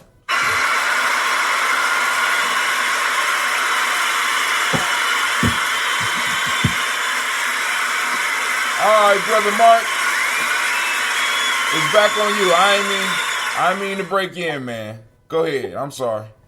Oh, no. Yeah, I just think that what you said is right. Like, we shouldn't be somewhere down the road. We got confused on what we were doing here. Right. I mean, we, and I go back and I studied the Reconstruction era and those years where black folks were electing black politicians to the House and the Senate, and they were fighting for their issues and stuff like that. And then I look at what Martin Luther King was able to do with LBJ and all that stuff. And people don't realize that LBJ was a racist. Yeah. And somehow or another, black folks got a tangible out of a racist, and then they aligned themselves with the Democratic Party. Now we're stuck. Like, we've been in this matrix for the last, 50 years, or just this matrix of we're not gonna ask for anything. We're just gonna sit here and hope and pray. They do something. Lord, please let them do something for us, please. No, it don't work like that. It don't work like that, and it never has. Exactly, it don't work like that. We don't even fight no more, and we're seeing. What I'm seeing like DACA, right? For instance, right? Mm-hmm. Like these activists are in these politicians' ass day in, day out, right? Fighting for their issues. The LGBTQ community are in these politicians' ass every day fighting for their issues. And at some point, black folks, we gotta look at ourselves, our tribe, and say, why aren't we fighting the same thing? Why aren't we fighting for our issues? Why are we taking on everybody else's plight but our own? Because we'll jump into LGBTQ fight because we got black LGBTQ. So they align themselves with their sexual orientation versus their actual lineage. Mm-hmm. Right? So they are more in tune to go fight for something because it's social, fight for something that is dealing with them as a person and their skin color. I don't get that. You know what I'm saying? So, because I'm black first. I don't care about any other that stuff. I am black first. In my mind, when I say black first, I mean everything is black first. So I'm not focusing on DACA. DACA ain't got nothing to do with me. But brother, I'm focusing on reparations. But brother, come on now. Why we gotta focus on us first? We American people. You know, hey, because if we don't focus on ourselves first, then we can be American, right? But at what point do we look at ourselves? And we can go back and go into history books, look at Plessy versus Ferguson. We were always thought of as 3/5 of a person. So we have never really been made whole. Citizenship in this country has to mean something. And because I was born here, this is all I know. I am American, but my lineage is descends from slavery. The government got to pay for all the damage they did to our people, because we are the product of all of this. We're the product of every single wrongdoing, and I just can't put myself and put no skin in the game for a plight that has nothing to do with the genocide of my own people. You know what I'm saying? Like, so I can't put no energy in that. So I need my black people who are out here fighting, putting all their energy into everybody else's issues, to look at yourself and say, well, damn, have I ever fought for black folks? Have I ever went out here and fought for the issues that affect black people? And if you can walk out your house every single day, go down the street, see somebody that is black and they homeless, and you feel good because you got a house, then something is wrong with you. Because they shouldn't be in that situation. You have to realize that wealth was stolen. So stuff got extracted from our communities and generated wealth for other people. And now our people are suffering from it. So we got to go out here and fight for them. Fight for the homeless ADOS out here. So they can get them, so they can get a job or a nice place to live. So they're not out here freezing in these cold temperatures here in Columbus, Ohio. You know, like like I said, I have nothing against people fighting for DACA and LGBTQ. But I ain't got no skin in that game because I'm black first. I love that skin in the game. But I got to ask this question, Brother Mark. You ready for it? Yeah, exactly. It's like I'm fighting for black folks. I got this question for you. Every single day I'm fighting for black folks. Whether they want me to fight for them or not, I'm fighting for black folks. I got this next question for you, Brother Mark. We got to fight for ourselves because nobody has ever jumped on a pro-black agenda and fought with us. Nobody. When the Panthers were doing their thing, there were no white folks on the board with them. It wasn't until Fred Hampton decided to go down to West Virginia to start dealing with some hillbillies and tell them that the government had been screwing them as well, just like they've been screwing us, that he started to try to build a coalition. It's like nothing different than the blacks in the South who were in the South back during Reconstruction were telling the poor white farmers in the South that the government don't care about you either. So y'all should come on board with us. So that's what we got to do. We got to find white folks that are poor as hell. So tell them, hey, y'all need to fight with ADOS. Because you take care of black people, we're gonna make sure y'all take care of. I got a question for you, Mark. But you gotta realize that you, huh? I got a question for you. I don't know if you're ready for this one, man. You ready? Go ahead. But I've been taught that we supposed to forgive and forget, Brother Mark. You know what I'm saying? We keep talking about slavery. We go back, man. We need to forgive and we need to forget, Mark. Why you so bitter? You know, I hear that sometimes. I heard that from my mama the other day, actually. And I told her, if we don't know from whence we came, we don't know why we're struggling in the first place.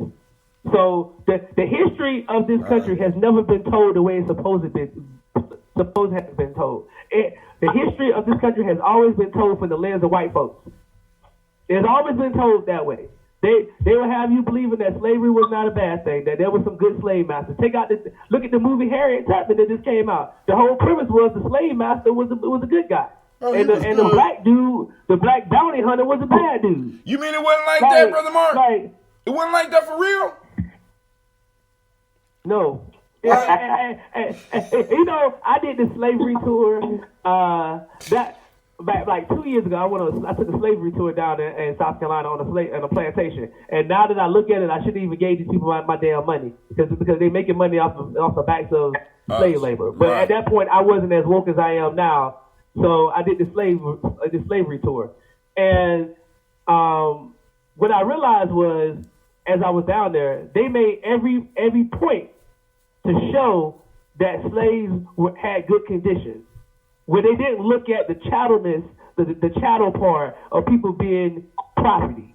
You know what I'm saying? Mm-hmm. Like they went, here's the slave quarters. You see, they had a nice little place to live, and they were able to get married and have religion and all this other stuff. They wanted to talk about all this stuff, like this was good stuff. Mm-hmm. But what they didn't want to talk about was that black people were getting bought and sold like property, and were getting beat like property. And could not compete like property. You know what I'm saying? They didn't want to deal with any of that stuff. They just wanted to show the nice conditions. Right. And I was like, this is inhumane. You know, so I just don't get the, hey, you know, we should forget. We can't forget because the history has never been told. Like Beto O'Rourke came out I think it was last month or the month before last. It said, I don't think that white folks know the true history of this country. That came from a white man, and I agree with him. Yep, y'all don't know. Because if you don't know the true history of the country, then you have a jaded idea that you think that black folks are equal just like you are. We got the same opportunities that you got. We got the same ability to go out here and go to school that you got. We got the same, we can go buy houses like you can. We can start businesses like you can. All you got to do is pull yourself up by your own bootstraps and start complaining about stuff.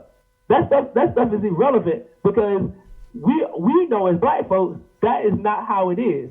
But to white society, they look at us as being lazy. And what happens is you get a new class of black folks that come over who have no cultural ties to the United States and chattel slavery, who come in and feel the exact same way. So what it does is it convolutes the message because now you got a class of people who are agreeing with white supremacists. That ADOS folks don't have we don't have the hustle. Game. We just want to blame everybody else for our woes, and that's it. But and they don't understand that the institution of white supremacy has forbidden us to actually engage in the true American dream, the life, liberty, and the pursuit of happiness. We don't have that. We don't have that.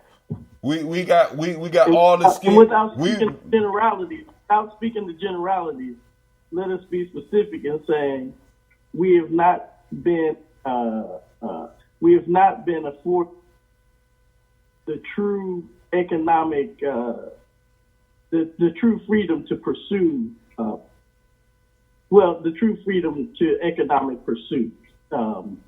That's what's been really limited and destroyed in many cases, over and over again. We got. I'm thinking it's my sister from the well, they got her in the Washington zone. What they call it, the VMD or whatever, Virginia, Maryland, DC. Somebody calling in from 301. VMD. Is this Jackie? Word. Go ahead. What's going on, Jackie Smacky? What's going on, girl? I ain't been around in a while, and I was making it my business to get up and listen to you this morning and just say, Ashe, golly. I just see all this preaching going on, and it's a wonderful thing because there's so many points that you're touching on that I really would like to chime in on, but you guys have been going. So I can't even remember all of them. But the one thing I was going to call you about this week is this revisionist history filmmaking situation that I feel like is getting ready to become a trend. Oh, that's a trend. It's a very dangerous trend. Yes, it is. You know, with this, one of them specifically, before Harriet came out, was Godfather of Harlem. And in that series, you are aligning Malcolm X with Bumpy Johnson. Right. Malcolm X, not only Malcolm X, but Martin Luther King, and something disturbing I saw the last, because I don't like to speak on things that I have not taken the time to review, just because I know it exists, but I have to actually watch it in order to, have an opinion. Right. And the thing, what is his name? The politician out of New York. Big Cat. They used to call him Big Cat. Who was that, Kwame, out of New York around Bumpy Johnson's time? And Andrew. No, it's not Andrew. Top Cat. They used to call him Top Cat. Light skinned. Oh shoot. He was a preacher. Andrew, He had the biggest church in Harlem. 40,000. What is his name? Right. But it'll come. I can't think of his name. Top Cat. Just call him Top Cat. That's what they used to call him. But the thing that they were talking about over the last episode was the March on Washington, and they're assembling for the March on Washington. Go ahead. It's real life with Johnny. Gina! Go ahead. Keep on going. they're assembling for the March on Washington. And I guess what they're doing in that episode is trying to get Malcolm X to be a part of the March on Washington. Right. But the way they have these back door conversations, and people that are watching this and aren't readers and don't have a real grasp on history are getting this for the first time. And they're building ideas in their head about our leaders and what actually went down, whereas they don't look at the fine print of any of this revisionist history filmmaking to understand that, that they don't understand that this is Adam Clayton Powell. That's his name. That's Junior, Adam Clayton Powell. That's the one. It's the Junior though, because his father was big before him, but Adam Clayton Powell Jr. was the one that took the poll put into to Congress and shit. But go ahead. Right. But what scares me about all of these things, like, what you all were just saying about Harriet and all of these, the one thing that they're trying to pat themselves on the back about is that they're delivering this, our heroes to us, and we should be thankful that we're inspiring our kids in some way through the action figure that Harriet Tubman has become in this movie. Mm-hmm. and that they are putting our history on deck, showing us from a powerful position. But some of these details break down that whole dynamic. You know what I mean? It's not healthy. Right. If you are going to allow your kids to check this out, then also take them to the library to get the real story, which I don't feel is going to happen. Or I think people are getting excited. Right. And then, people get excited, just like Black Panther. Right. Yeah. And they'll take my thing is, Black Panther was but you have to realize the real hero in Black Panther is the white man. He still is, because the whole movie centers on the epic fight at the end is us infighting as usual, having no progress, and the white man shoots down all of the planes that are delivering the weapons that will kill them. Nobody looked at that part. I seen it, Jackie. He was the hero at the end of the movie. He was the hero. He saved them all. And he did not save us. He saved his own people. Right. But if you look at it, right, when he shot them things down, they were delivering weapons to our people to be able to assemble and, knock down the power structure. Right. That is the white folks. And nobody paid attention to none of that. I never heard that argument. And I'm looking at this like, okay. You gotta check you gotta check your own sanity, it was right? So big, you couldn't have that conversation. What'd you say? I say it's sort of like you looking at this and you wondering, are you insane because you seeing this? Sometimes sometimes right, because nobody's thinking about having that conversation. Nobody, but a few people did have that conversation. If you do have that conversation, there you go. You in trouble, with black folks. Right. You always looking at something too deep. You always trying to make something. You always been a problem. You was crazy since you was a kid. I mean, stuff like that. So I'm just used to that. But now, even because like the whole revisionist history piece, what we got to understand is that they are reshaping. They are reshaping and right. How can I put it? Colonizing our history.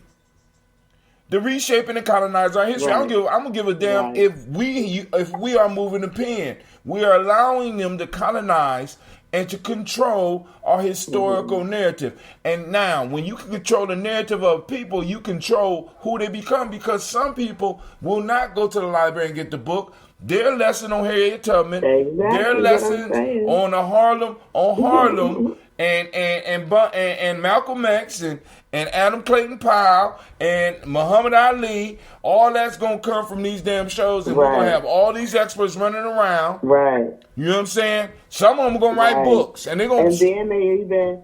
That was another thing that they touched on, in that you know, how the Italians were behind.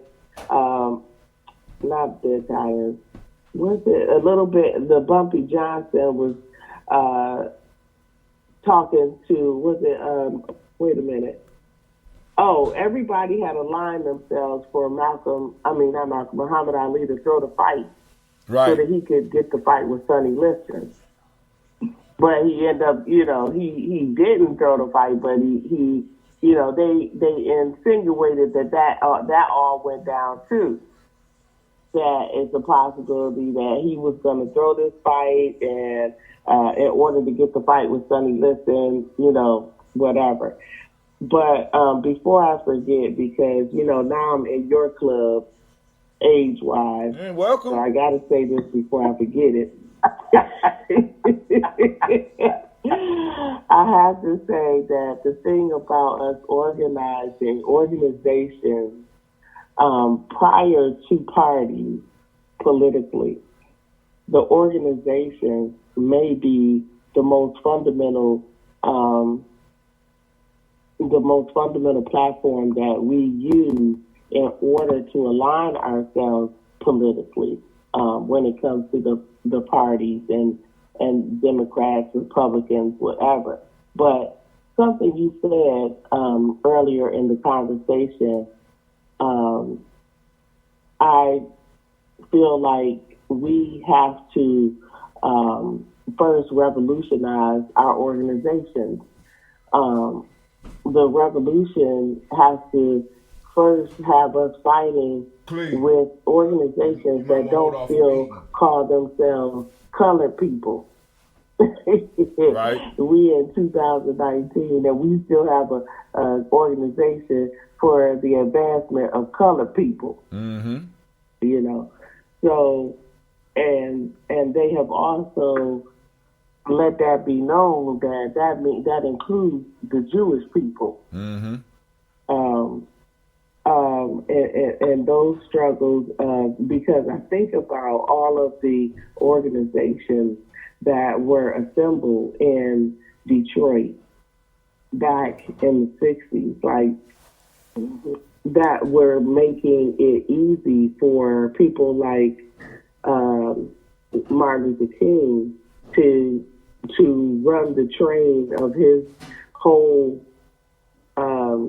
his organization, because he loved Detroit. He loved to come to Detroit. He had some of his most passionate speeches. Even built that speech, the I Have a Dream speech there in Detroit. If you look back, if you do just some of the most poignant speeches he made was to the UAW and you know, getting with the unions in those plants in Detroit and assembling black folks on that level to have some kind of business. Okay, Bible. Where do you make the other America speech? It was during a union speech to the union workers in Detroit. And if I can find that link, there's a link of his speeches. I can link it to you, Hashem, at some point. But I was reading it not that long ago that how easy, like I said, there's organizations that came out of the Shrine of the Black Madonna. Right. That used to be our meeting place. That there was the powerful organizations before the Black Panthers got really moving. They had so many black organizations from this black elitist group that grew out of those plant workers in Detroit. Oh, because they had the some money of the first, because they had money to finance that stuff too. But go ahead.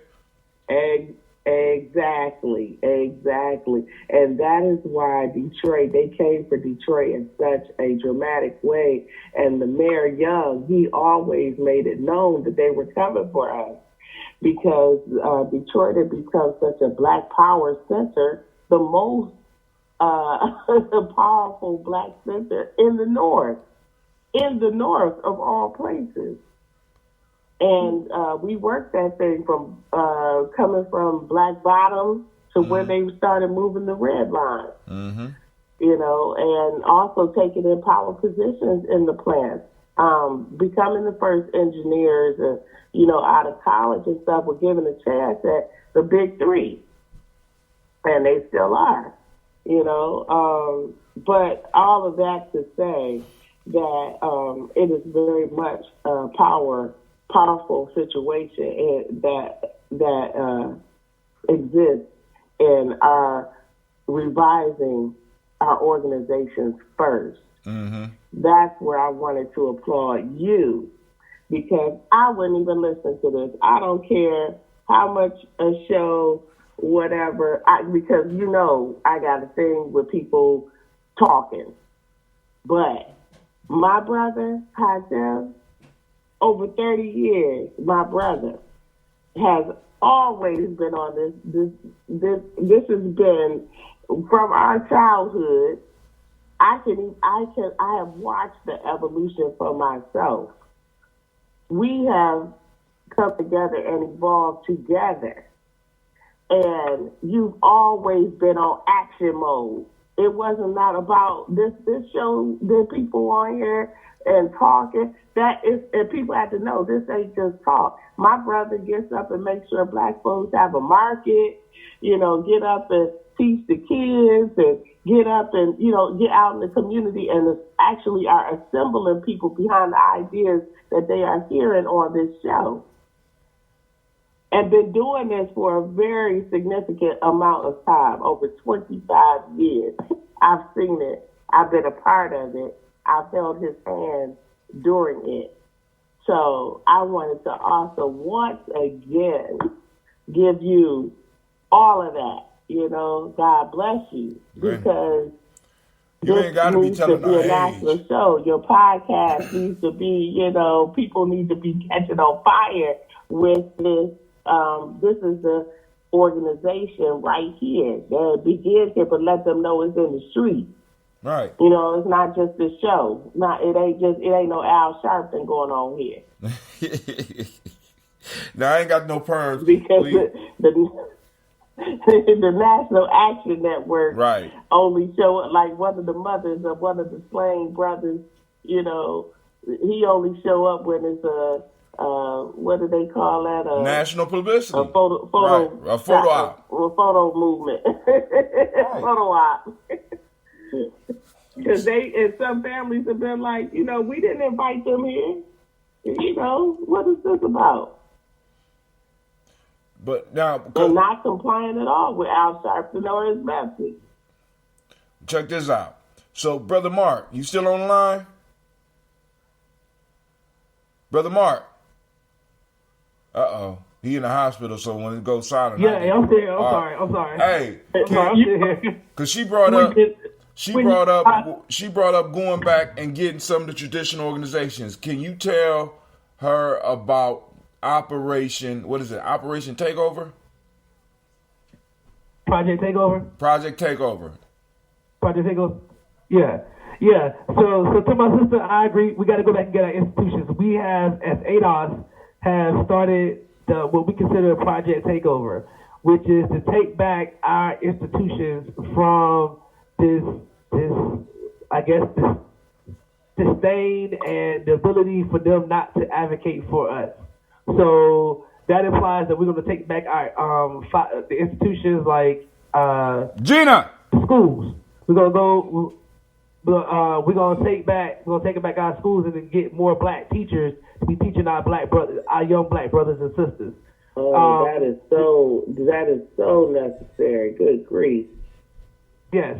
So we're also looking at the black church, right? So ADOS just partnered with the National Baptist Church Alliance, which has 3.5 million people that are part of it.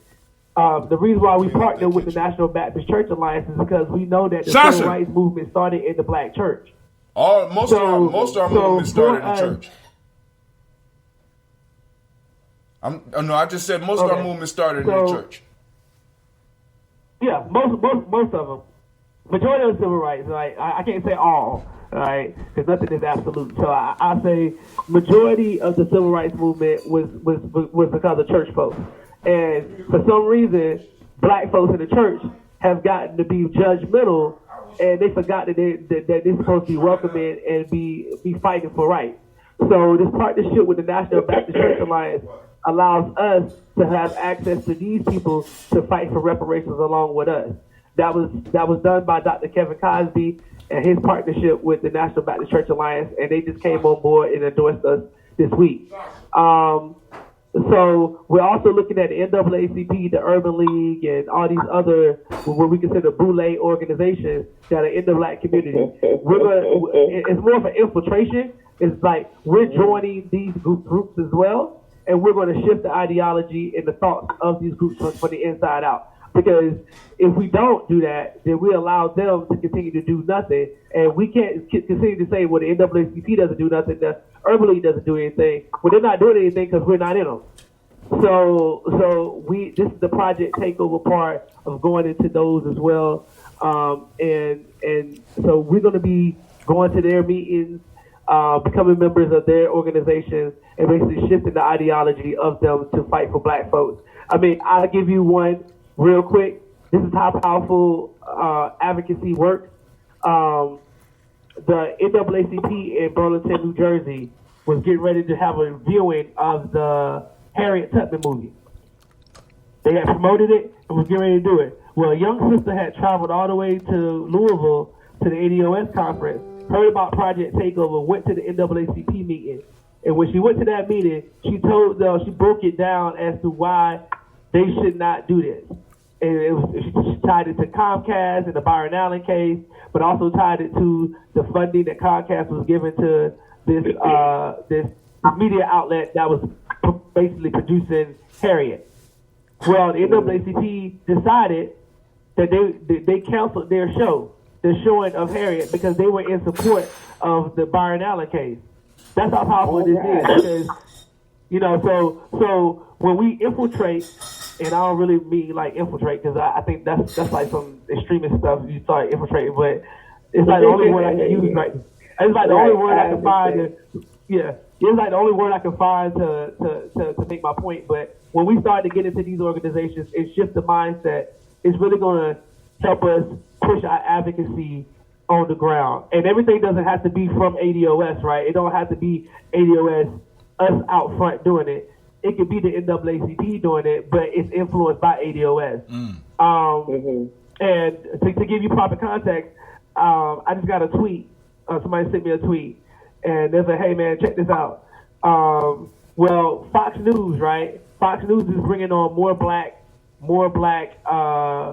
analysts and moderators to start a new show based on ADOS's ideology. But you said the Fox Network is doing that? Yes. Okay. Everybody be promoting ADOS. Yeah. So everybody trying to get in, right? Everybody trying to get in, right? Yeah, I saw CNN. It's just all I heard was they were developing a black news show for CNN with all black, newscasters for national and international news. Yeah. Something that BET lost, and they actually had an awesome platform. This was before they sold out to Viacom, but they had a black roundtable on BET, as well as a magazine that I worked for, Emerge magazine. It was our last black. It was the first and only black news magazine. It was instrumental in getting Kuumba Smith out of prison during the Clinton administration. A case that now more and more are being opened up, but with the help of the Kardashian girl, those type of cases where people are locked up on crazy drug, small incremental drug deals or whatever, got them 25 years, 25 stuff years, like that. Right. And where this girl had been aligned with the major drug dealer, and she ain't even never sold any drugs, but she was aligned with them. Do you remember that case, Kimber Smith? Nope. Nope. Yeah, but anyway, they are, they working on stuff. I'm really scared though when you say Fox is involved. I'm scared with both of them, but I'm scared with both of them because you brought up the point of the revisionist history. So now we got it happening on both sides. That's dangerous. So we got to keep on doing what we doing. But go ahead and finish what you're saying, Jack. Nah, I was just, making the point that I had heard. Only thing I had heard about when it came to Black News was CNN developing that show that had all Black newscasters that are going to be involved in that. But that Fox affiliation, that's scary. I'm wondering what platform. But you saying that you all's organization will be, or that they're promoting your ideas from your organization through this show on Fox. Yes, that's what it basically is. And we hope. I don't know who's going to be on it. We hope. You know what I'm saying? Like that's the so if they try to shape it and form it a different way, I'm pretty sure that Yvette and them are going to because I know what I do know is that Yvette has been traveling to do like stuff incognito. Like she's been off of, like she does a Brick and Brown channel, but she and Antonio have been making their way around the national media outlets. That I don't know if this is something that has, because I know that Antonio is doing his show on the Griot. Right. He's doing his show on the Griot now. So I don't know if this is a changing of the guards as far as pushing it out there, but I think for ADOS folks, hold on a second. I think for ADOS, it makes it plain that we cannot be aligned with a party, right? Because now it's the ideology behind ADOS that is pushing reparations and the Black agenda, and I think for us, it's a good thing that the Black agenda is going to be on Fox, because if Black folks think that we're gonna be able to push this agenda without the help of white folks, then I don't know what the hell they be looking at. Because we don't control anything. You know what I'm saying? Like, we don't control anything. We only represent 13% of the population. That's where Byron Allen's channels are so important in this whole fight. He made it past the federal level. It's not likely, and it doesn't look likely that he may win the Supreme Court case, but you're talking billions of dollars on the line, number one. Number two, I'm not familiar with all of his channels, but I think they said he has something like 30 or 33 channels. Right. And if there is a way that his channels explore more of the topics that you're talking about from the ADOS and have maybe a news platform or something like that, I'm thinking that's probably not what's going on with his channels. That's it might be more entertainment and all that kind of thing, because I don't even see those type of channels that he's trying to get Comcast to run. I don't even see that making it past the federal level case. Like, they would have shot that down immediately just based on him even having one channel like that. So if he could get this case past the Supreme Court, he can then adopt those type of that type of programming into his network. You know what I mean? Right. That would be huge, because this is what they, the Black mythological community talking about. Put Bill Cosby behind bars. Not in my thought process. Wait, Him buying NBC right. was not gonna happen. Wait, period. twice. They had every which way to lock that down. But so that's not Jackie, what they were after him for. Jackie, the major issue is he didn't have enough money to buy NBC at that time. Exactly. He didn't even come with like a conglomerate. That's what I'm saying. Folks. He himself could not afford it by himself. No, he was going with a group. See, he went with a group, but even with that I didn't know about the group, but I still know the money wasn't there. It wasn't there. You know what I'm saying? Motherfuckers thinking like $2-3 billion. Yeah. You come on now. We talking about NBC, but anyway, but that goes back to the whole revisionist history piece you talking about, because how long do we have to spend discussing Bill Cosby's in jail, not because of this shit, but people believe that because this is the narrative that's been thrown out to them, and this is the danger of revisionist history. Because you got motherfuckers that look like us, just because they look like us, they always ain't right, and they always don't have the proper information, and we're jumping on this shit without doing our research and saying, they put Bill Cosby, they only did this because he, you know what I'm saying? I mean, because in the courtroom, and I'm going to get back to the ADUS, in the courtroom, when they was talking about bail, they said, he's a flight risk, Your Honor. He owns a private jet. And they said Bill Cosby on across the room. Yeah. I don't have no power jet, you motherfucker. See, because the point is, he not rocking. A lot of these black folks are not rocking like we think they are. You know what I'm saying? But hey, but going back, going back to Mr. Stevenson, is there any last words you got for us, brother? I just want to say thank you for having me. I know I'm kind of down and out, and people probably like this dude is like suicidal or something, because I'm literally in the hospital with an IV in my arm, but I had time. Oh my goodness! I had time to get on today and kind of bring some stuff to light. Black folks, just get active, man. Get active. Get on the ground. Get involved. That's all I can say. Get involved. Understand that we have to be better than tearing each other down all the time, and understand that our collective power is what's gonna tear down these walls. So show up to the events going on in your area. Go to your town hall. See what these politicians are trying to do behind your back, and voice your concern. We can no longer sit idle, and we can no longer be reactionary. We got to be proactive in our plight to fight for black folks. So that is it, man. And y'all having I'm about to roll over and go to sleep. Right. So they got the meeting at Macedonia Baptist Church tomorrow at what time?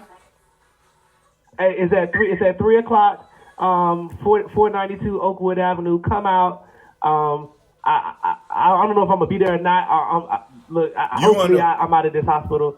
But come out and see what we're doing. We're fighting for a black agenda, and we need boots. We need boots on the ground. We need people that can go out and knock on doors and engage black folks, and so we can take back this city. We can take over the city, and we collectively work together to take over the city, and not let petty beasts and ideology jade out what we should be fighting for. I mean, and if we can do that, fight for a black agenda, I think we can do good things here in Columbus. So he also mentioned that's all I got. He also mentioned a town hall at East High School at 6 p.m. on 11/21. They're going to be interviewing or at least allowing the community to see the two finalists for the police chief in Columbus. And please understand that is a critical position in Columbus. because they will dictate the direction of policing going on here. Last but not least, for more information for those that are in Columbus, you go to adoscolumbus.org, adoscolumbus.org. For those that are talking about what's the black agenda or stuff like that, or what's with the reparations, go to ados101.com, ados101.com. All right, family, listen. I'm about to do this toast, so I ain't gonna. If y'all want to stay on, y'all welcome to stay on. But I'm gonna lift up the glass because we didn't lift it up, and then me and my kids, we gonna go out and eat. We just got a hot tweet from Yvette. Hold on. Can't you hear the acerbic reprimand from those Pan-Africanists, those leftists, whom all but explicitly tell ADOS to shut up and keep to their place, to acquiescence? To the tax, it moved too fast. She using some big words. All right, Yvette. All right, but hey, I'm gonna do this toast. You silly. I'm saying, hey, there was some big ass words. You know what I'm saying? I'm like, hey, acquiescing. I'm like, damn. All right, but hey, I'm about to lift up this glass. So, family first, giving honor to the Creator by whatever name you choose to call that Creator. We lift up our glass and we salute that Creator and we say Ashe. Right now, we call on our ancestors because we are in brunch time with our ancestors, and I'm glad that they allowed us to make it through this, and really because Mark just had texted me before I sent out the thing. They was at the hospital. I told him to take care of himself, but somehow I went on my Restream.io and I thought I took that shit off. I didn't take it off. He saw it. He came on anyway. So we want to give Brother Mark a round of applause for coming out and representing. So here we go, family. We got Miles Brown, Miss Ann, Robert the Tex and the Why y'all try? Why y'all? Sometimes y'all cut it short, you know. I got that spiritual crowd here. Miles Brown, Miss Ann, Robert the Tex and the Davis, Herman Brown, Senior, Rosalie, Tilly, Georgia, William Walter, Chris Panda, Gaston, Lena, Chris Finn, Cleveland, Geneva Brown, Margaret Ellis, Wash Ellis, Cecil Ellis of our Brown, Gina Gaines, Herman Brown II, Barbara Twiggs, Wash Ellis Jr., Katie Ellis, Nikki Ellis, Jamon Jones, Jeremiah Tappan, John Fallard, Montague Pimenel, Nomo X, a Pet Mind, Rob, Malika Fakour, Dr. Yusuf Weston.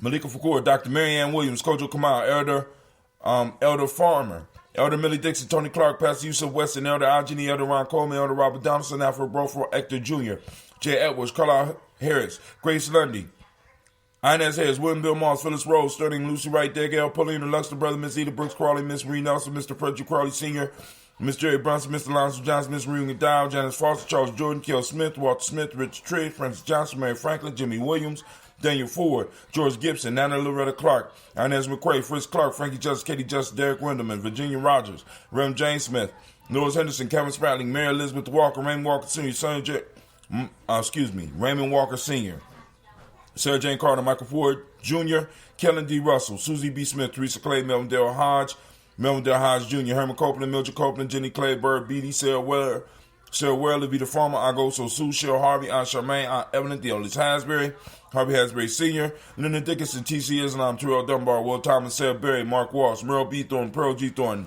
Ida Johnson, Flores M. Carter, Joanne Thornton, Erica Tricia Lewis, Juanita Wright, Robert Wright, George Wright, Mary Eliza Frederick Davis, Mary Elizabeth Rogers, Mary Esther Keisha Reese, Linda Watson Hammonds, Gerald Giles Watson, Sparrow Slimmy Sullivan Lewis, Andrew Holmes, Pearl Moore, Percy Moore Jr., Mildred Owens, Booker T. Bowden, Charlie Hunt, Sammy Stover, Hilda Pearson, Sturgeon Thornton, Richard Thornton, Lavina Hall, Freeman Bankster, Mae Moss, Sophia Peacock, Willie Thornton, Napoleon Kennedy, Mark Ramsey, Paul Ramsey, Matt Ramsey, David Ramsey, Charles E. Thornton, Frankie Quells, Urania Thornton, Bernice Quells, Ernestine Jackson, Frankie Johnson, Teresa Mormon, Leon Johnson, Charles Bell, Vivian Ramsey, S.C. Johnson, Delrita Johnson, Leon Johnson, James W. West Sr., James Parham, Dana Jones, Henry Worlds, James Farmer, Mary Chavez, Leon Grace, Bessie Johnson, Haley Levester, May Moreland, Paul Moreland, Elder Caleb, Rosemary Martinez, Elder Amitab Wellman, Fred Douglas Triggs Sr., Delma Triggs, Thomas and Lula Berry, Lacey Ellen Ohio, Frank Russell and Davis, Fred Douglas Triggs II, Vina Triggs,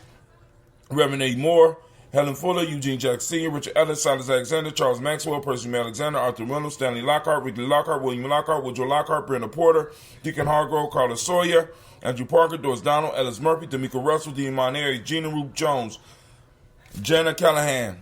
We have William Walter West, Nigella Parrish, Elder Basiji Fulani, Jim Robinson, Gladys Johnson, Valerie Clark, John and Mary Sullivan, Dirk Johnson, Antonio Johnson, Delise Waters, DeFriedis Hines, Inez Bostic, Anna Bostic, Winifred Scannelberry, Wilson Haley, Emma Hines, Phyllis Lee, Eugene Spratling, Kevin Spratling,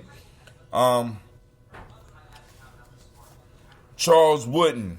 Hold on. Charles Wooden, blah, blah, blah. Let's go here.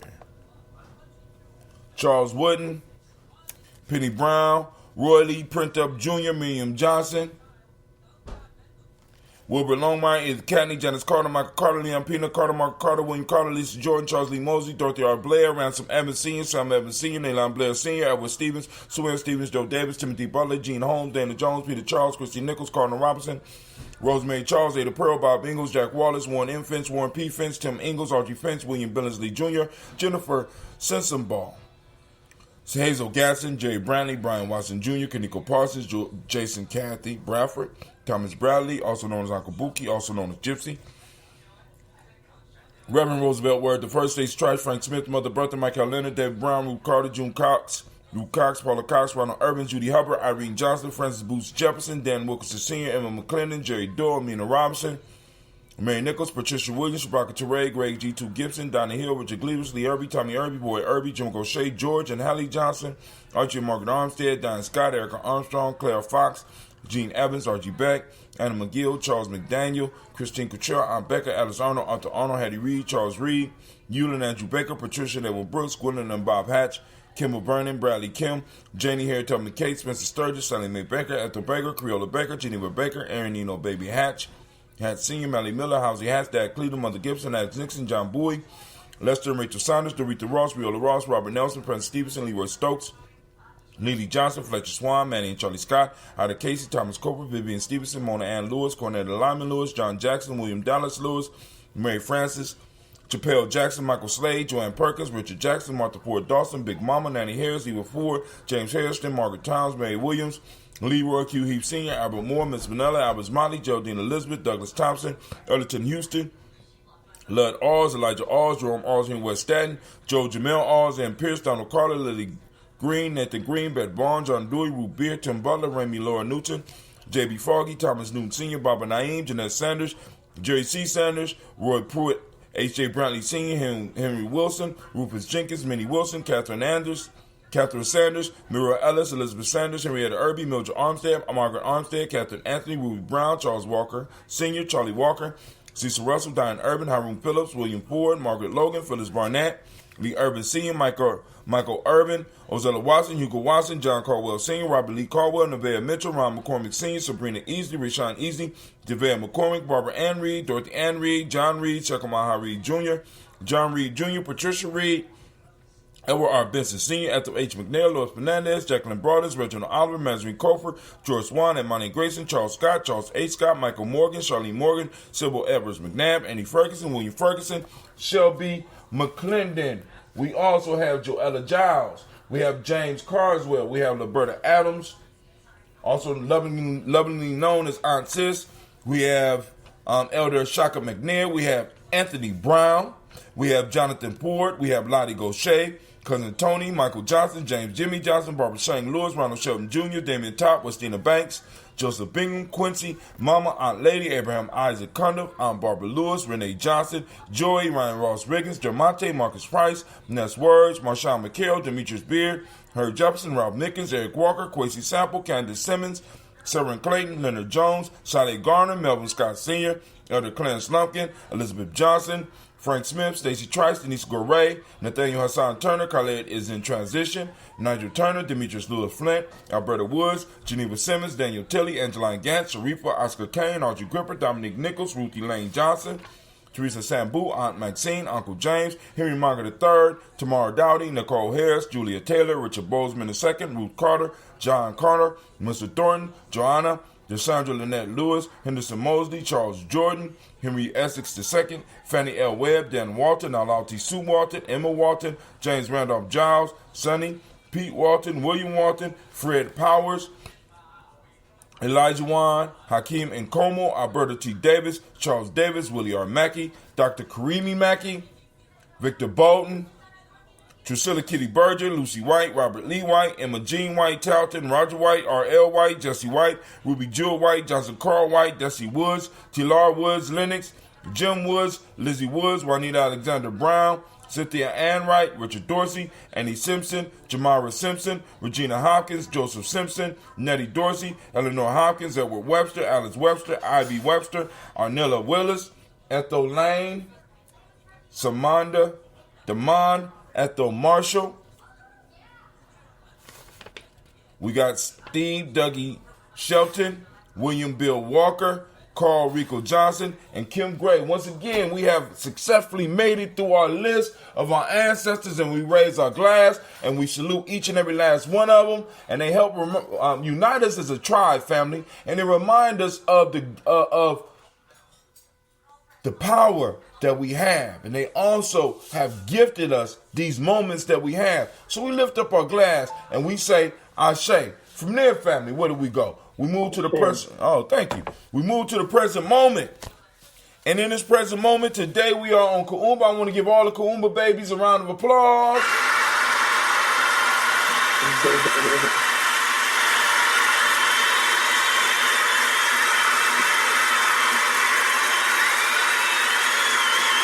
So, shouts out to Brother Kwame, because Kwame is a Kuumba baby. We also shouts out to all the Amas. We got an Ama over there in Ghana right now. She might be watching, so I send her some peace and some love. What's up, Vicky? You over there chilling. All right, but here we go.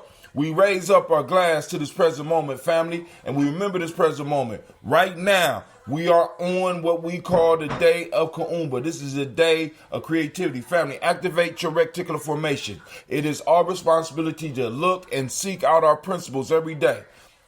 They're out there. Trust me. All we got to do is take time to search for them. Look for your principles every day. Kuumba is out there, and it's bigger than rap. It's bigger than football. It's bigger than basketball. It's bigger than some of those moves. Look at some of the creative stuff that your own children are doing that you might overlook. Look at some of the creative stuff that your neighbors are doing, or some of your friends, or some of your cousins. Find the creativity and start learning how to seek this stuff out, because once you start finding it, it becomes easier to find it. And it's a lot harder for us to start falling out because we're seeing our principles all around us all the time. Those that don't speak the language, Kuumba means creativity. Order is the demonic principle. Orange is the color. I got on my Orange Daily Toaster shirt, just so that y'all know. But I got the black cat in up over it. We have cause and effect, which is the Hermetic law. Male name, Kwame. Female name, Ama. We raise the glass in this moment. We make this moment sacred because these moments were gifted to us, and now it's our responsibility to gift them to the future. So we take them seriously. We're gonna use each one of them up in the proper way, and we say, Ashe. From there, family, we move to the future generations and what's going on in the future generations. First off, we got some of them that's walking around right now, like my daughter up in there huffing and puffing right now because I got her young ass washing dishes. But that's what you gotta do, right?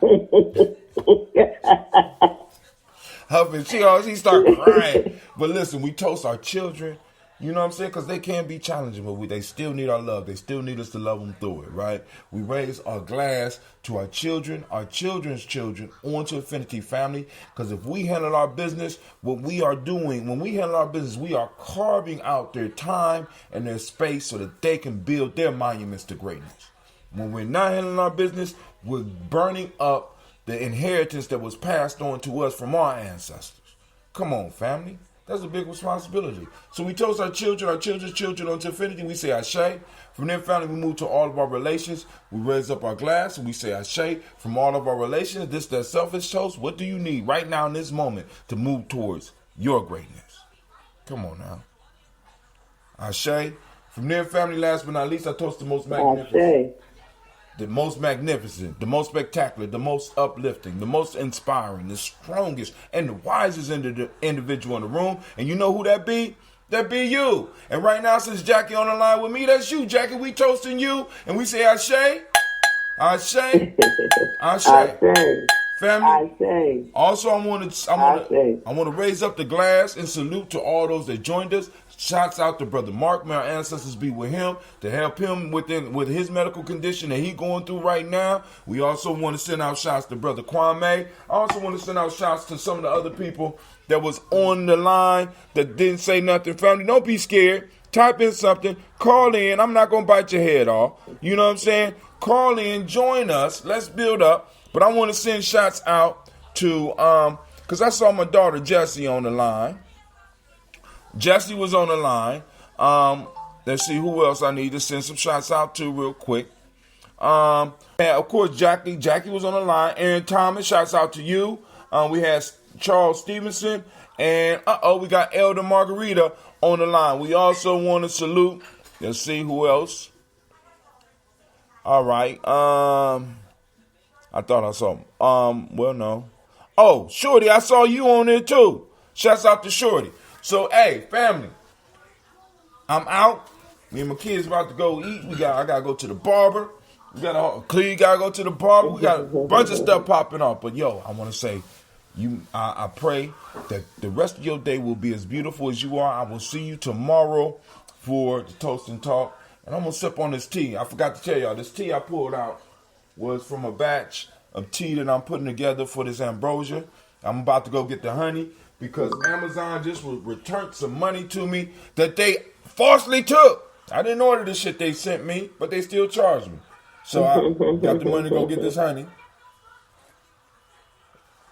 Oh, shit. This is going to be all right, boss. All right, baby. You take it easy. So, peace out, family.